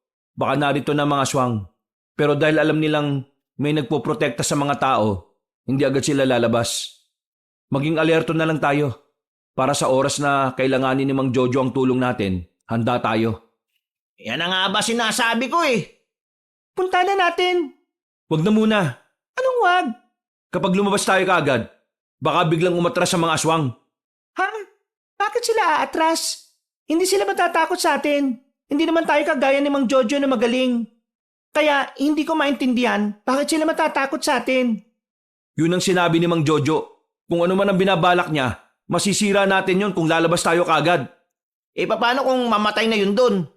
Magaling si Mang Jojo. Hindi niya hahayaan na mangyari yun. Hindi. Susunod na ako ron. Hindi pwedeng wala tayong gawin. Baka mapano na yung matandang yun. Ang kulit niyo naman Mag-iingat kayo. Wala na akong nagawa. Nagkasundo si Nico at Lara kaya sumunod na lang din ako. Dala ang sandata namin. Hinanap namin si Mang Jojo. Nang matanaw na namin siya, ay mas binilisan namin ang takbo. Wala pa naman siyang kinakalabang aswang pero meron siyang hawak na parang maliit na kampana. Meron din siyang hawak na pangtuktok doon. Hindi ko alam pero nang marinig namin ang tunog ng kampana na tinutuktok niya, unti-unti kaming nakaramdam ng sakit ng ulo. Napatigil kami sa paglapit. Napatigil din si Mang Jojo nang makitang nakahawak na kami sa mga ulo namin. Anak ng pating, sinabi kong huwag kayong sumunod Anong ginagawa niyo rito? Anong nangyayari? Bakit sumasakit ang ulo namin? Dahil ba dyan sa maliit na... Aray! Ang titigas kasi ng ulo niyo Sinabi lang huwag kayong susunod. Ginagamit ko ang kampanang ito para panabasin ang mga aswang. Sa pamamagitan nito, kahit ayaw nilang lumabas, kusa silang lalabas. At sa madaling salita, nakakapag-hipnotismo ito. Pero ibang epekto nito sa pangkaraniwang tao na mas malapit sa akin. Kaya dapat, wala kayo dito. Bakit kasi hindi mo kagad sinabi sa amin para hindi na kami sumunod Kung hindi nyo napapansin, may mga paniking pabalik-balik sa bahay ninyo. Ang mga paniking yon ay maaaring mga espiya ng mga aswang. Maririnig nila kanina kung sasabihin ko sa inyo. Ang sakit ng sentido ko. Pampira naman kasi talaga kayo Bakit magtitigas ang ulo ninyo? Ituloy mo na ang ginagawa mo. Sige na, aalis na kami. Hindi na. Alam na nilang nandito kayo. Kung hindi sana kayo pumunta, madali ko sana silang mapapaslang ng sabay-sabay. Galit ka ba? Hindi. Nagpapaliwanag lang. Parang dinudurog ang ulo namin ng mga sandaling yon, Kabanong. Napaupo na lang kami sa gilid at napasandal. Hindi na naituloy ni Mang Jojo ang ginagawa niya. Sinamahan na lang niya kami. Makalipas lang ang halos 20 minutos, nawala na rin ang sakit ng ulo namin, pero naroon pa rin ang kaunting hilo. Kung ayos na kayo, sumama na lang kayo sa akin. Roronda tayo. Bakit hindi mo na lang ituloy yung ginagawa mo kanina? Tingin mo, mabibiktima ko pa sila kung pumalpak na yung una. Malamang, baka alam na nila na gagawin ko yun ulit. Matatalino mga aswang. Hindi sila mga inutil. Pasensya na. Ako ang nagpumilit na sumunod dito. Wag na kayong magturuan kung sinong may kasalanan. Ang mahalaga ngayon ay kung paano natin sila haharapin ngayon. Dahil nararamdaman ko ngayong gabi, ngayon din sila magpapakita. Sana lang sa susunod, kung ano ang sasabihin ko, sumunod naman kayo. Ang titigas kasi ng ulo ninyo Bumuntong hininga si Mang Jojo. Napansin kong parang kinakabahan na rin siya. Hindi ko makita ang pagiging kumpiyansa sa kanya. Kaya naman, hindi ko na rin maiwasang hindi kabahan. Sinimulan namin ang paglalakad. Tahimik kami. Nakailang ulit na lumilingon sa likuran. At sa mga gilid-gilid, nang makarating na kami sa bandang dulo ng baryo namin kung saan kakaunti na lang ang bahay, dito na ako mas lalong kinabahan. Mang Jojo, papunta na tayo sa sementeryo Kagaya nga ng sinabi ko, lilibutin natin tong buong baryo natin, kasama ang sementeryo sa madadaanan natin. Bakit, Nico? Natatakot ka na naman ba? Ha? Ako? Matatakot? Hindi Sabay-sabay kaming napalingon sa lumang bahay na nasa kanan namin. Matagal nang walang nakatira doon. Kaya alam naming walang tao ang pwedeng makalika ng kahit na anong kaluskos. Kaya naman, inihanda na namin ang sarili namin. Si Mang Jojo na mismo ang nagsabi na may aswang sa bahay na yon. Alam kong nandiyan kayo sa loob mga aswang! Lumabas kayo dyan at tarapin nyo kami! Isang lalaking nakita namin sa taas ng bahay. Hindi namin makita ang mukha niya dahil kulang ang liwanag na meron ng area, pero kilala namin ni Nico ang boses niya. Alam niyo bang epal kayo sa pamumuhay namin? Magiging madali sana ang lahat para sa amin kung hindi lang sana kayo nakikialam Mabuti naman at naisipan mo na rin magpakita. Ikaw ba yung pinuno ng mga alaga mo? Kanino ka natutong mangyanggaw? Mukhang balak mo talagang bumuo ng isang batalyon, Oo, tama ka. Magpaparami kami. At kapag nangyari yun, kami na ang magmamay-ari ng baryong ito. At hindi ko hahayaan na pigilan niyo ako. Bagito ka pa, iho. Baguhang aswang ka pa lang. Masyadong mataas ang ambisyon mo, Para sabihin ko sa'yo, pangkaraniwang aswang ka lang. Hindi kagaya ng mga aswang na ipinanganak talaga na may dugong aswang. Tumawa ng malakas ang lalaki. Para siyang mababaliw. Napapahawak pa siya sa tiyan sa sobrang halakhak. Nagkatinginan na lang kami. Gustong-gusto na nga sana naming birahin, pero hindi namin ginawa dahil wala pang hudyat si Mang Jojo. Nakakahanga ang pagiging kampante mo. Kung mataas ang ambisyon mo, mas mataas yata ang kumpiyansa mo Wala kang alam sa sinasabi mo, tanda. Kung ako sa'yo, pauwin mo na yung mga batang yan kung ayaw mong madamay sila rito. Pauwiin? Nako, malabong mangyari yan. Kahit pauwiin ko ang mga yan, hindi naman susunod yan Alam mo kung bakit? Gusto rin nilang paslangin ka. Ganun ba? Nakakatuwa naman sila. Ganyan dapat ang mga kabataan May katapangan. Para ipaalam ko sa'yo, hindi na kami mga bata. Pagkukwentuhan na lang ba tayo rito o sisimulan na natin to? Pasensya ka na Wala ako sa mood ngayon Pero yung mga bata ko, nasa mood silang manggulo. Ang kaso, hindi ko sila kasama Nauna na sila sa akin. O paano? Maiwan ko na muna kayo dyan Agad na umalis ang lalaking aswang. Wala pang isang minuto, naintindihan kaagad ni Mang Jojo ang susunod na mangyayari. Nauna na siyang tumakbo. Sinundan namin siya. Pagdating namin sa barangay, nahuli na kami ng dating. Nakandusay na ang 4 na tanod sa labas. May 2 ring sugatan sa loob. Pagpasok naman namin sa opisina ng kapitan, nakita namin ang kapitan na sugatan din. Hawak-hawak ang tagiliran niya habang pinipigilang umagos ang dugo. Ikarga nyo sa tricycle. Marunong ba kayo magmaneho?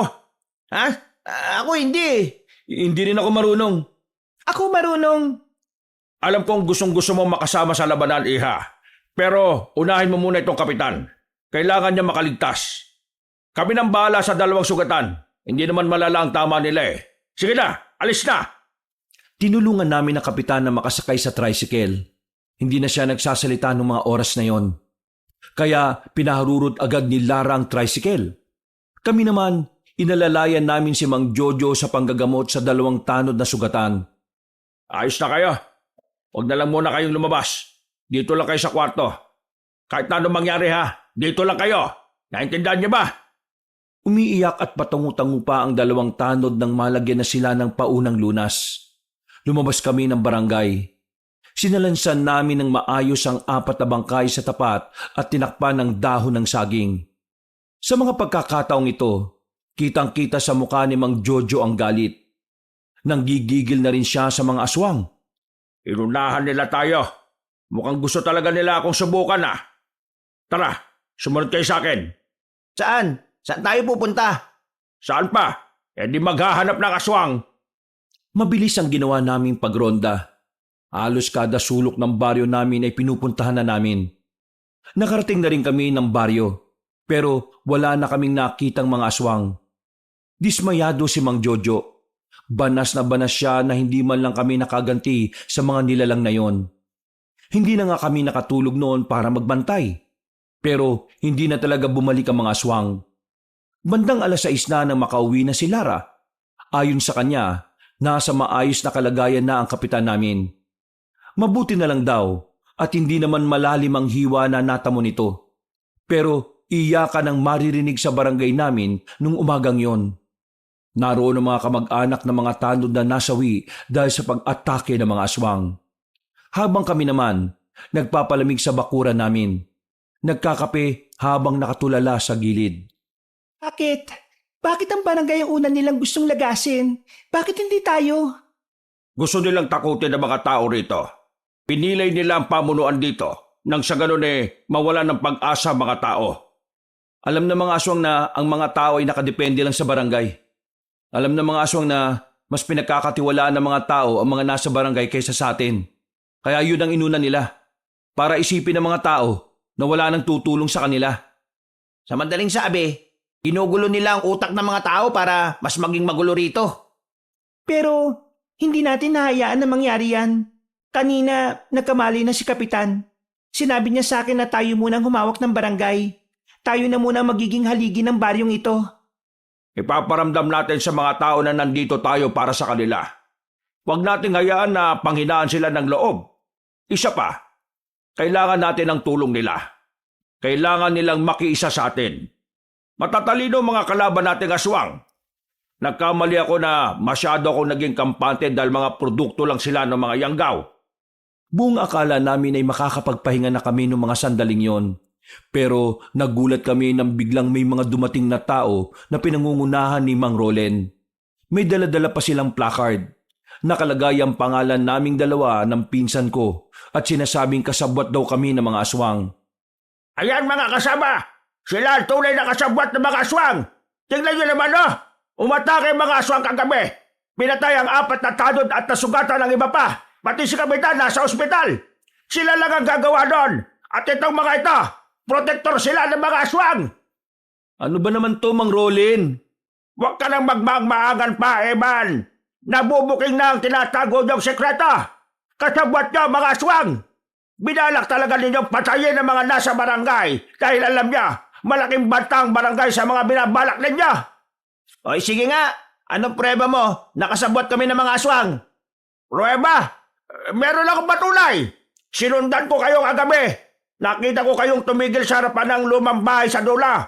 Meron kayong kinausap na isang lalaki na nakatungtong sa bubungan! Palagay ko aswang yun Nag-uusap-usap kayo para pagplanuhan ng barangay! Kung hindi kayo kasabwat ng mga aswang, bakit hinayaan niyong makalis ang lalaki dyan?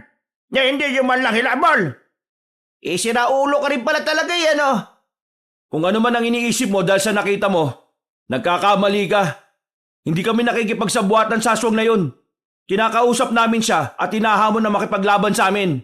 Nagkataon lang na meron na pala silang nilutong plano. Pinalayo kami sa barangay para mas madaling atakihin yun ng mga tauhan ng lalaking kausap namin. Ikaw, umalis ka na.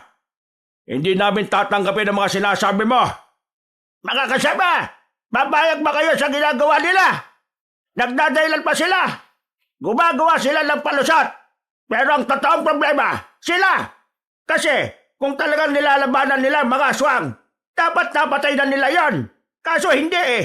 Wala silang ginagawa. Hinahayaan lang nila.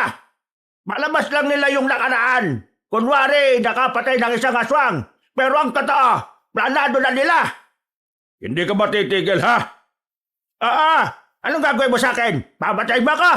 Gaya lang ginawa niyo sa mga wala kalaban-laban na tanod. Tumigil ka na nga, matanda ka. Ikaw ang walang magawang maganda para sa mga tao rito eh. Puro ka lang paninira, puro ka lang daldal. Pero ang totoo, hindi mo lang talaga matanggap ang ginawa sa'yo ni Nico noon. Kung ako sa'yo, manahimik ka na lang. Kasi baka sa susunod na araw, ikaw naman ang biktimahin ng mga aswang. Kasi masyado ka maingay eh. Biktimahin ng mga aswang? Ibig mo sabihin, biktimahin ninyo?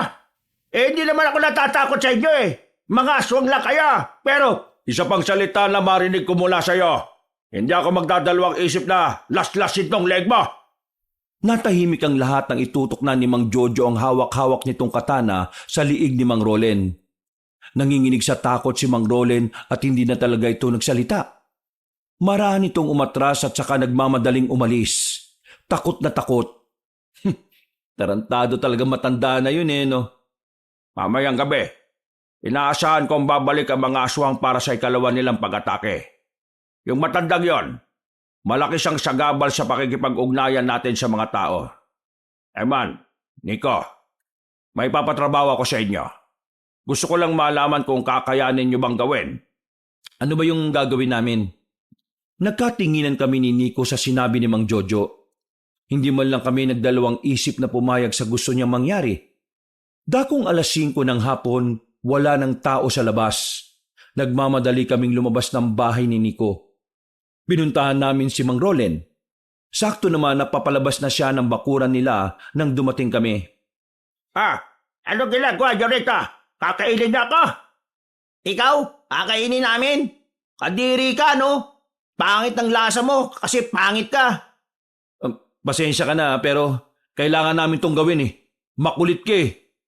Lalapitan na sana namin siya pero bigla siyang tumakbo papasok sa bahay. Buti na lang ay napuwersa namin yon para makapasok din kami.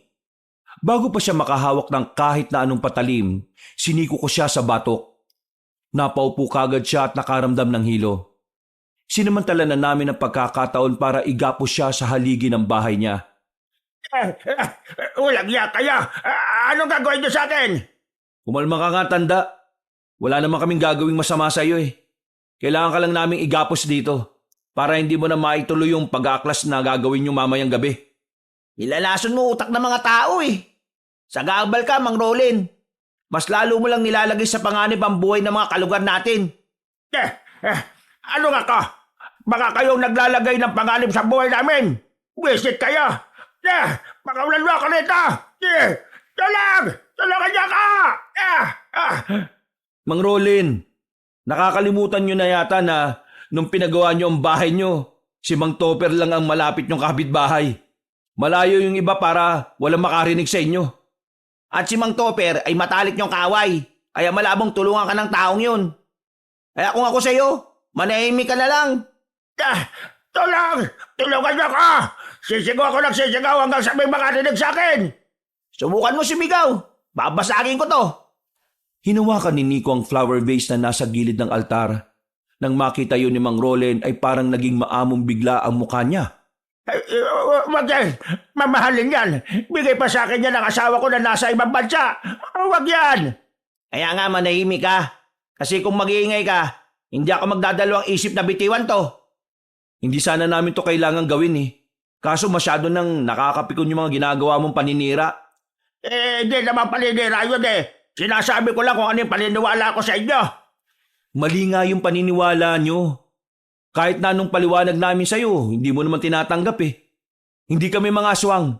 Hindi kami ang umatake sa'yo nung nakaraan. Wala kaming dugong aswang. Sa katunayan, kasama kami sa mga lumalaban sa aswang. Kung ayaw mong maniwala, ay bahala ka sa buhay mo. Basta kami, wala kaming ginagawang masama sa kahit na sino. Alam yan ang kapitan natin. Di patunayan niya. Hindi ako maniniwala kung wala naman patunay. Pumasok kami sa kusina niya, Kabanong. Kinuha namin ng isang garpong asin. Pinakita namin sa harapan niya kung papaano kami magbatuhan ng asin ng pinsan ko. Nanlalaki ang mga mata niya, pero hindi pa rin siya kumbinsido. Kaya ang ginawa namin, kinuha naman namin ng mga bawang. Pinakita namin sa kanya ang pisngi ng puwet namin. Pinahid-pahid namin doon ang bawang, tapos binato sa mukha niya. Oh, ano, ayos na ba yon? Hindi ka pa rin ba naniniwala? Gusto pa yata nito eh. Kainin natin yung asin eh. Hindi pwede. Dapat aswang kayo. Buwang ka na yata eh. Pinipilit mo pa rin. Hindi nga kami aswang, ang kulit mo. Hindi nga kayo aswang. Hindi nga, ang kulit. Di ba't nakasin niyo ako rito? Wala na pala akong dahilan para magaklas eh. Hindi mo kami mauuto, no? Kilala ka namin. Alam namin na hindi ka pa rin naniniwala. Pampihira naman na. Bawal sumigaw. Kapag sumigaw ka, boom! Basag yung flower base na bigay ng asawa mong may iba ng asawa sa ibang bansa. Wag kang fake news. Walang ibang asawa ka. Ako lang. Oo na, manahimik ka na nga. Gumagabi na. Darating na mga aswang. Napagod din naman sa kakadaldal si Mang Rolen. Pagsapit ng gabi, inihanda na rin namin ang sarili namin. Alam ko na maaring may mangyaring masama sa amin noon. Pero buo na ang loob namin. Buo na ang loob namin na labanan ng mga nilalang na nagtatangkang wasakin ang lugar namin. Ay, teka lang. Anong gagawin niya? Iiwan niya ako rito? Oy, bakit? Bahay mo naman to, di ba? Ibig ko sabihin, tanggalin niyo tong pagkakagapos ka. Wag na. Baka mamaya ay maghasi ka na naman ng katangahan eh. Labas na kami ha. Sa mga oras na to, nakausap na nila yung mga taong dapat kukupalin mo eh. Kapag hindi na kami nakabalik, baka wala na kami nun. Baka siraulo. Ay, tanggalin niyo to. Tulong! Mabilis naming nilisan ang bahay ni Mang Rolen. Nadaanan pa namin si Mang Topper na nagiinom. Inalok pa kami mag-shot. Ngumiti lang kami. Nang makarating na kami sa barangay, inabutan namin naroon na si Mang Jojo kasama si Lara. Naroon din ang ilang mga tao na nakausap nila para sumama sa pagpuksa sa mga aswang. May kanya-kanyang gamit ang mga yon. Meron pang isang pamilya na merong mga baril. Alam kong hindi ako taga rito. Alam kong wala akong karapatan na manduhan kayong lahat kung ano ang mga dapat niyong gawin. Pero meron akong matinding malasakit sa mga tao rito. Dahil ayaw kong mabiktima kayo ng mga nilalang na mortal kong kaaway. Hindi ako papayag na masundan pa ang mga pagkawala ng mga magigiting nating tanod. Kaya naman, ngayon, tinitipon namin kayo para magkaisa. Para puksain ang mga lintik na aswang na yan. Gusto kong malaman, kasama ba namin kayo sa laban na ito? Kasama ba namin kayo sa paghahangad ng kapayapaan para sa lugar ninyo? Oo! Tutulong kami! Tutulong kami sa'yo! Mukhang nagkakaintindihan naman tayo. Ngayon, magsipunta na kayo sa mga pwesto ninyo. Ihintayin natin ang pagdating ng mga aswang. Nagmamadaling nagpulasa ng mga tao. Mabuti na lang talaga at nakasundo nila yon. Malaki rin ang naitulong ng pagkulong namin kay Mang Rolen sa bahay niya. Narito ang mga gagamitin nyo sa pakikipaglaban. Kunin nyo rito. Papasok na sana kami sa loob ng barangay nang biglang dumating si Aling Tessie. Napanganga kami sa aurahan niya. Nakasuot siya ng mahabang kulay itim. May pana sa likod. Nakatali na ang buhok. Huwag mong sabihin sasaba ka rin. Hindi ako papayag na wala man lang ako magawa para sa lupang sinilangan ko. Gusto kong itayo ang pride ng angkan natin. Sigurado ka bang kaya mo pa? Mula ako sa angkan ng mga manunugis. Tingin mo, hindi ko kayang banatin ang pana na dala ko? Hindi naman sa wala akong tiwala sa'yo. Naniniguro lang ako na walang mangyayaring masama sa'yo. Bakit, Mang Jojo? Nag-aalala ka, no? Uy, crush mo si Aling Tessie! Uy, tumigil ka nga. Tinigil na namin ang daldalan at kinuha na namin ang mga gamit sa loob. Maya-maya pa, lumabas na rin kami para rumonda. Ang mga residente naman ay nakapwesto lang sa harapan ng mga bahay nila. Habang naglalakad kami, hindi ko maiwasang hindi kabahan. Nang may makita kaming paniki na palipad-lipad, agad na pinagtitira ni Aling Tessie ng palaso ang mga yon. Namangha kami sa kagalingan niya sa pag-asinta. Kahit si Mang Jojo ay napahanga rin. Inubos ni Aling Tessie ang mga paniki sa paniniwalang ispiya yon ng mga aswang. Mga ilang sandali lang, tumigil na si Mang Jojo sa paglalakad. Nararamdaman na namin ang mga aswang at sa puntong yon, pakiramdam namin ay mas marami na sila kumpara nung una. Lara, iha, ang hudyat!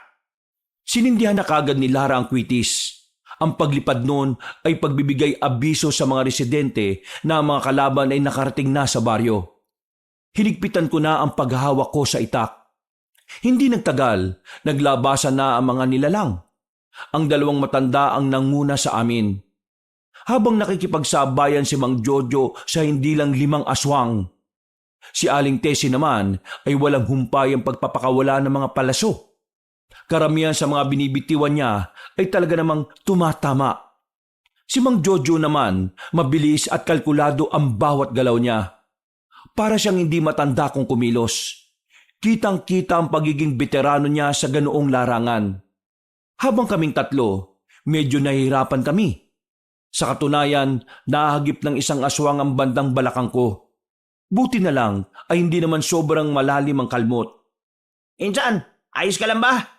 Oh, ayos lang ako. Ikaw Lara, ayos ka lang? May sugat ka na rin oh. Wala to, daplis lang to. O sige, tuloy na natin. Tumatapang ka na Nico ah. Ganyan dapat. Lusob! Sinabayan namin sa pakikipaglaban ng dalawang matanda. Habang tumatagal, napapansin namin na may mga aswang pang dumarating. Sugatan na rin si Mang Jojo noon, pero hindi pa rin ito nanghihina.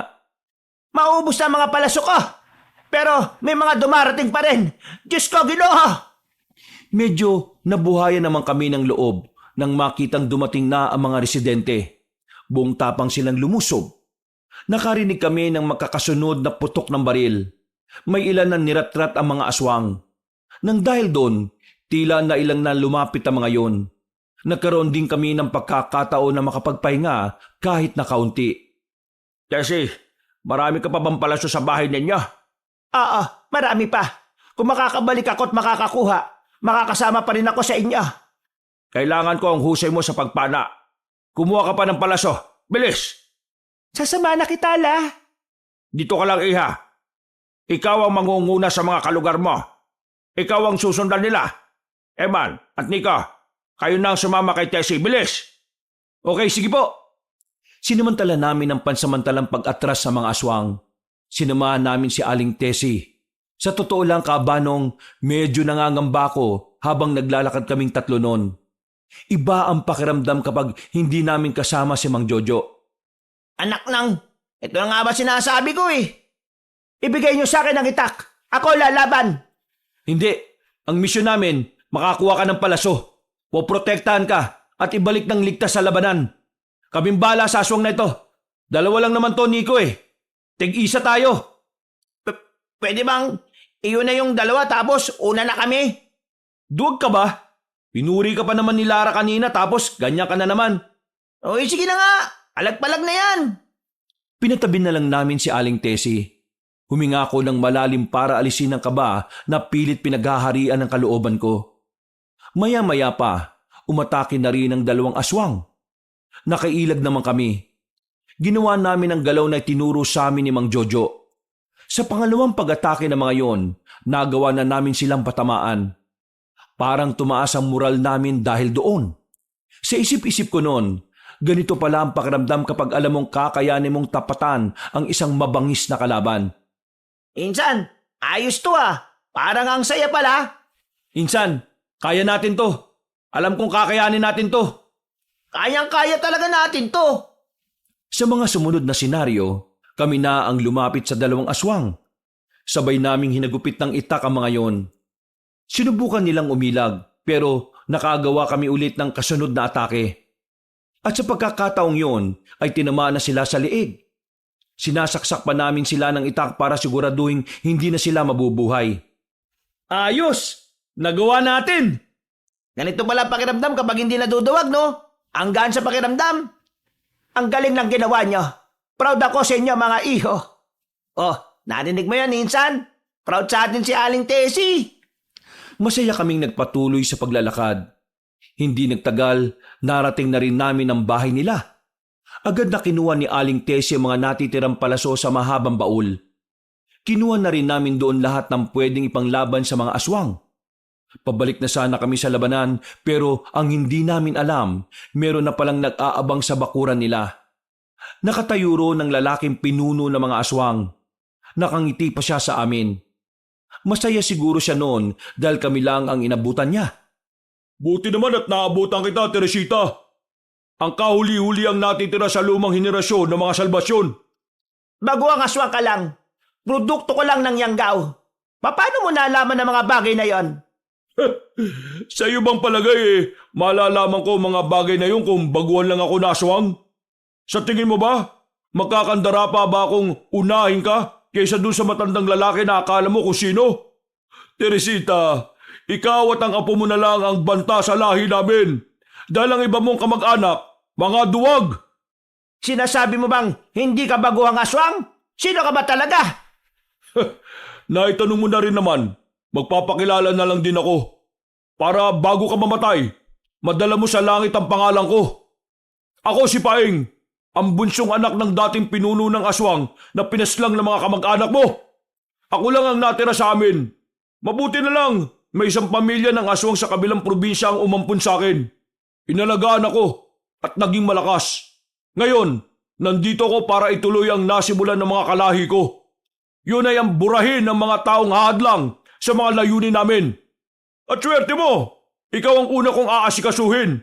Isusunod ko na lang ang apo mo kapag natapos na ako sa iyo. Kung hindi ka biktima ng Yanggaw, anong ibig sabihin nung nakita ka naming naglalaway? Namumula mga mata at mahahabang kuko. Lahat ng yun sintomas ng Yanggaw ayon kay Mang Jojo. Yung ba? Oo, sintomas nga ng Yanggaw. Kapareho ng sintomas kapag ang isang aswang ay unti-unti nang lumalakas. Namumula mga mata, humahabang kuko at naglalaway. Takam na takam sa laman ng tao. Nung nakita natin siya, ibig sabihin, parang nag-i-evolve na siya, pinsan. May utak ka pala. Pero tama ka dyan. Nagkamali ng intindi si Mang Jojo. Walang alam ang matandang yon. Nagdudunong-dunungan lang. Hindi niya alam kung anong pinagmulan ko. Kaya ngayon, nasa panganib ang buhay ninyo. Ang tapag na nabuo namin kani-kanina lang ay naglaho na parang bula. Sobrang kinakabahan na kami nun. Isa lang kasi ang ibig sabihin para sa akin ng mga sinabi niya. Hindi siya pangkaraniwang aswang. At dahil hindi siya produkto ng Yanggaw, ibig sabihin lang noon ay malakas siya kumpara sa iba. Wala kaming pakialam. Huh? Wala kaming pakialam kahit na matagal ka ng aswang. Wala kaming pakialam kahit na malakas kang aswang. Wala kaming pakialam kahit na ikaw ang nakakalamang sa amin. Hindi ka namin uurungan.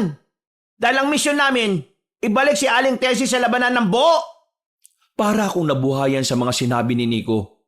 Kaya naman, kahit na alam kong delikado at mababa ang tsansa na manalo kami, hindi namin siya inatrasan. Pinapahangan niyo ako sa katapangan niyo pero... Puro ka daldal! Naunang lumapit si Nico sa lalaking si Paeng. Sumunod din naman ako kagad. Ilang beses namin siyang tinangkang patamaan ng itak, pero mabilis siya. Hindi siya normal. Parang nababasa niya rin ang mga galaw namin. Hindi nagtagal, naagaw na niya ang itak sa amin. Gusto ko mano-mano, walang sandata, walang kahit ano, kamao sa kamao. Ako naman! Lumapit si Paeng sa akin. Sa sobrang bilis ng kilos niya, hindi ko na nagawang ilagan pa ang suntok. Dumapo yun sa mukha ko. Pagsuntok niya ulit sa akin ay tinamaan na ako sa panga. Sandaling dumilim ang paningin ko. Napaupo ko nang makaramdam ng hilo. Narinig ko na lang si Nico naman ang binabanata niya. Nang makabalik ang paningin ko, nakita kong hawak-hawak na niya sa ulo si Nico, habang si Aling Tessie naman ay naiiyak na lang sa gilid. Kinuha na niya ulit sa likod ang pana para labanan sana si Paeng, pero pinigilan ko siya. Wag po! Mapapahamak po kayo! Hindi ko kayang manood lang. Wag niyong gamitin ng palaso. Kailangan niyo po yan sa laban, hindi dito. Kahit napaulunan mo ako ng maraming ganyan tanda, hindi yan tatama sa akin. Tanggapin mo na lang ang kapalaran mo. Dito ka na mamamatay, kasama ng 2 lalaki na to na wala namang kwenta. Ikaw ang walang kwenta. Alipin ka ng nakaraan. Hindi mo matanggap na natalo kayo noon. Kaya ngayon nandito ka. Kinakalaban ng mga taong alam mong walang kalaban-laban sa'yo. Ikaw ang tunay na mahina. Ikaw ang tunay na walang kwenta. Abo, talaga nagsasalita ka pa ha? Ano? Ha? Masakit ba? Magsalita ka ngayon. Tama na! Ako na lang ang bugbugin mo! Huwag ka mag-alala. Ikaw naman ang Sinabi ng ako naman eh! Pinilit kong lumapit sa kanya kabanong. Gaya ng inaasahan ko, ako naman ang pinagbuntungan niya. Maya-maya pa, hindi na ako makabangon. Ganon din si Nico. Nakita na lang namin na nilalapitan na niya si Aling Tessie. Nakakalat na ang palaso sa lapag. Nakadikit na si Aling Tessie sa dingding. Sa mga sandaling yon, nagbago na ng anyo si Paeng. Inilabas na nito ang mahaba nitong kuko na parang kutsilyo sa talim. Sinasabi ko naman sa iyo, di ba? Ito ang magiging katapusan mo, Teresita. Mamili ka na lang kung alin sa 2 kamay ko ang gusto mong ipagdukot ko sa puso mo. Kahit na babatay mo ako ngayon, hindi pa rin natatapos ang laban ng angkan namin. Papatayin ka ng apo ka! Isusunod ko na rin sa iyo yon maya-maya lang. Kaya wala nang magagawang angkan na pinagmamalaki mo. Gusto namin bumangon noon para sagipin si Aling Tessie, pero hirap na hirap kaming igalaw ang katawan namin. Kahit na anong gawin naming puwersa, hindi man lang kami makatukod man lang. Itatarak na sana ni Paeng ang kuko niya sa dibdib ni Aling Tessie nang biglang may bumaon na palakol sa likuran nito. Nanggaling ang palakol na yon sa labas ng bakuran. Pagtingin namin, naroon na pala si Mang Jojo at Lara. Marahang umarap sa kanila si Paeng. Kitang-kita sa mukha nito ang hapdi ng pagbaon ng palakol. Akala mo ba hindi ko napagtanto na hindi ka talaga produkto ng Yanggaw? Akala mo ba hindi ko alam na veteranong aswang ka rin? Sinadya kong pabalikin si Tessie dito dahil nalaman ko na siya ang pinapakay mo. Sinamantala mo talagang ubus na ang pangontra na nilagay ko nung nakaraan. Kaya ngayon ka lang talaga naglakas ng loob na lumapit dito. Malas mo lang iho. Veteranong manunugis din ang nakatapat mo. Kahit na dati ka ng aswang, para sa akin ay isa ka pa rin bagito. Bata ka lang sa paningin ko. Hindi mo ko mautakan. Magpapakilala ko sa iyo bago ka man lang mamatay. Para madadala mo ang pangalan ko sa impyerno. Ako si Jojo de la Cruz. Kabilang sa angkan na silang nagpabagsak sa mga aswang noon. Hindi na nagsayang ng oras si Mang Jojo. Gamit ang katana nito, hinagupit niya ng malakas ang liig ng lalaking aswang. Sirit ang dugo, gumulong ang ulo. Napapikit na lang ako noong mga oras na yon. Pagdilat ko, umikot na ang paningin ko. Mas nararamdaman ko na ang pagkirot ng mga galo sa katawan ko. Basta ang huling natatandaan ko lang noon, patay na ang pinuno ng mga aswang. Nagising ako na nasa ospital na kami ng pinsan ko.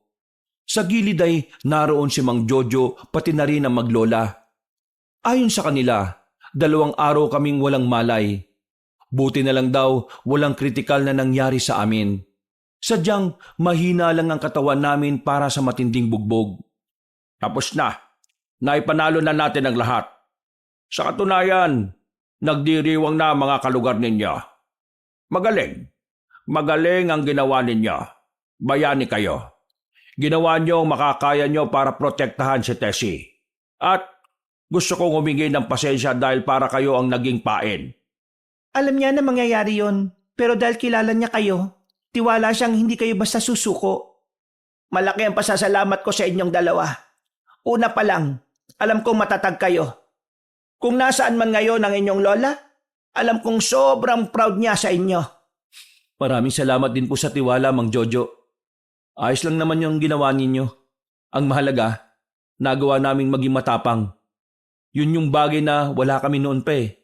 Kaya nga kami inaabuso ni Mang Roland eh. Masakit lang sa katawan pero ang saya naman. Ang sarap ng pakiramdam na may naililigtas ka na buhay. Ang mabuti pa, inumin nyo na yung gamot na bigay ng doktor para naman mas madaling gumaling ang mga sugat ninyo. Para makalabas na kayo rito. Inom na ako eh. Pambihira ka. Alak pa rin talaga nasa isip nyo eh no. Nagtawanan na lang kami ng mga sandaling yon. Nakalabas na rin kami nung araw na yon kahit na iika-ika pa rin kaming maglakad. Pagbalik namin sa baryo, nalaman namin na itinakbo rin pala sa ospital si Mang Roland. 2 araw din kasi siyang nakagapos. Wala man lang tumulong na alisin yon sa kanya. Si Mang Topper naman kasi palaging lasing. Kaya ayon, 2 araw naggutom si Mang Roland. Buti na lang, masamang damo, kaya hindi kaagad siya namatay. Mula noon kabanong, naging masaya na ulit ang baryo namin. Wala nang aswang. Matino na rin si Mang Roland matapos ang nangyari. Kaya wala na rin kaming kaaway. Umalis na rin si Mang Jojo at bumalik na sa kanila. Pero palagi niya namang kaming binibisita. Yung maglola naman, sila na ang nagsilbi naming ikalawang pamilya. Ang dami mang mga nangyari noon. Ang mahalaga para sa akin ay ang mga aral na natutunan ko, hindi lang sa pakikipaglaban sa mga aswang, kundi pati na rin ang aral na nagmumula sa mga salitang mga taong tunay na nagpapahalaga sa amin. Hanggang dito na lang po, kabanong.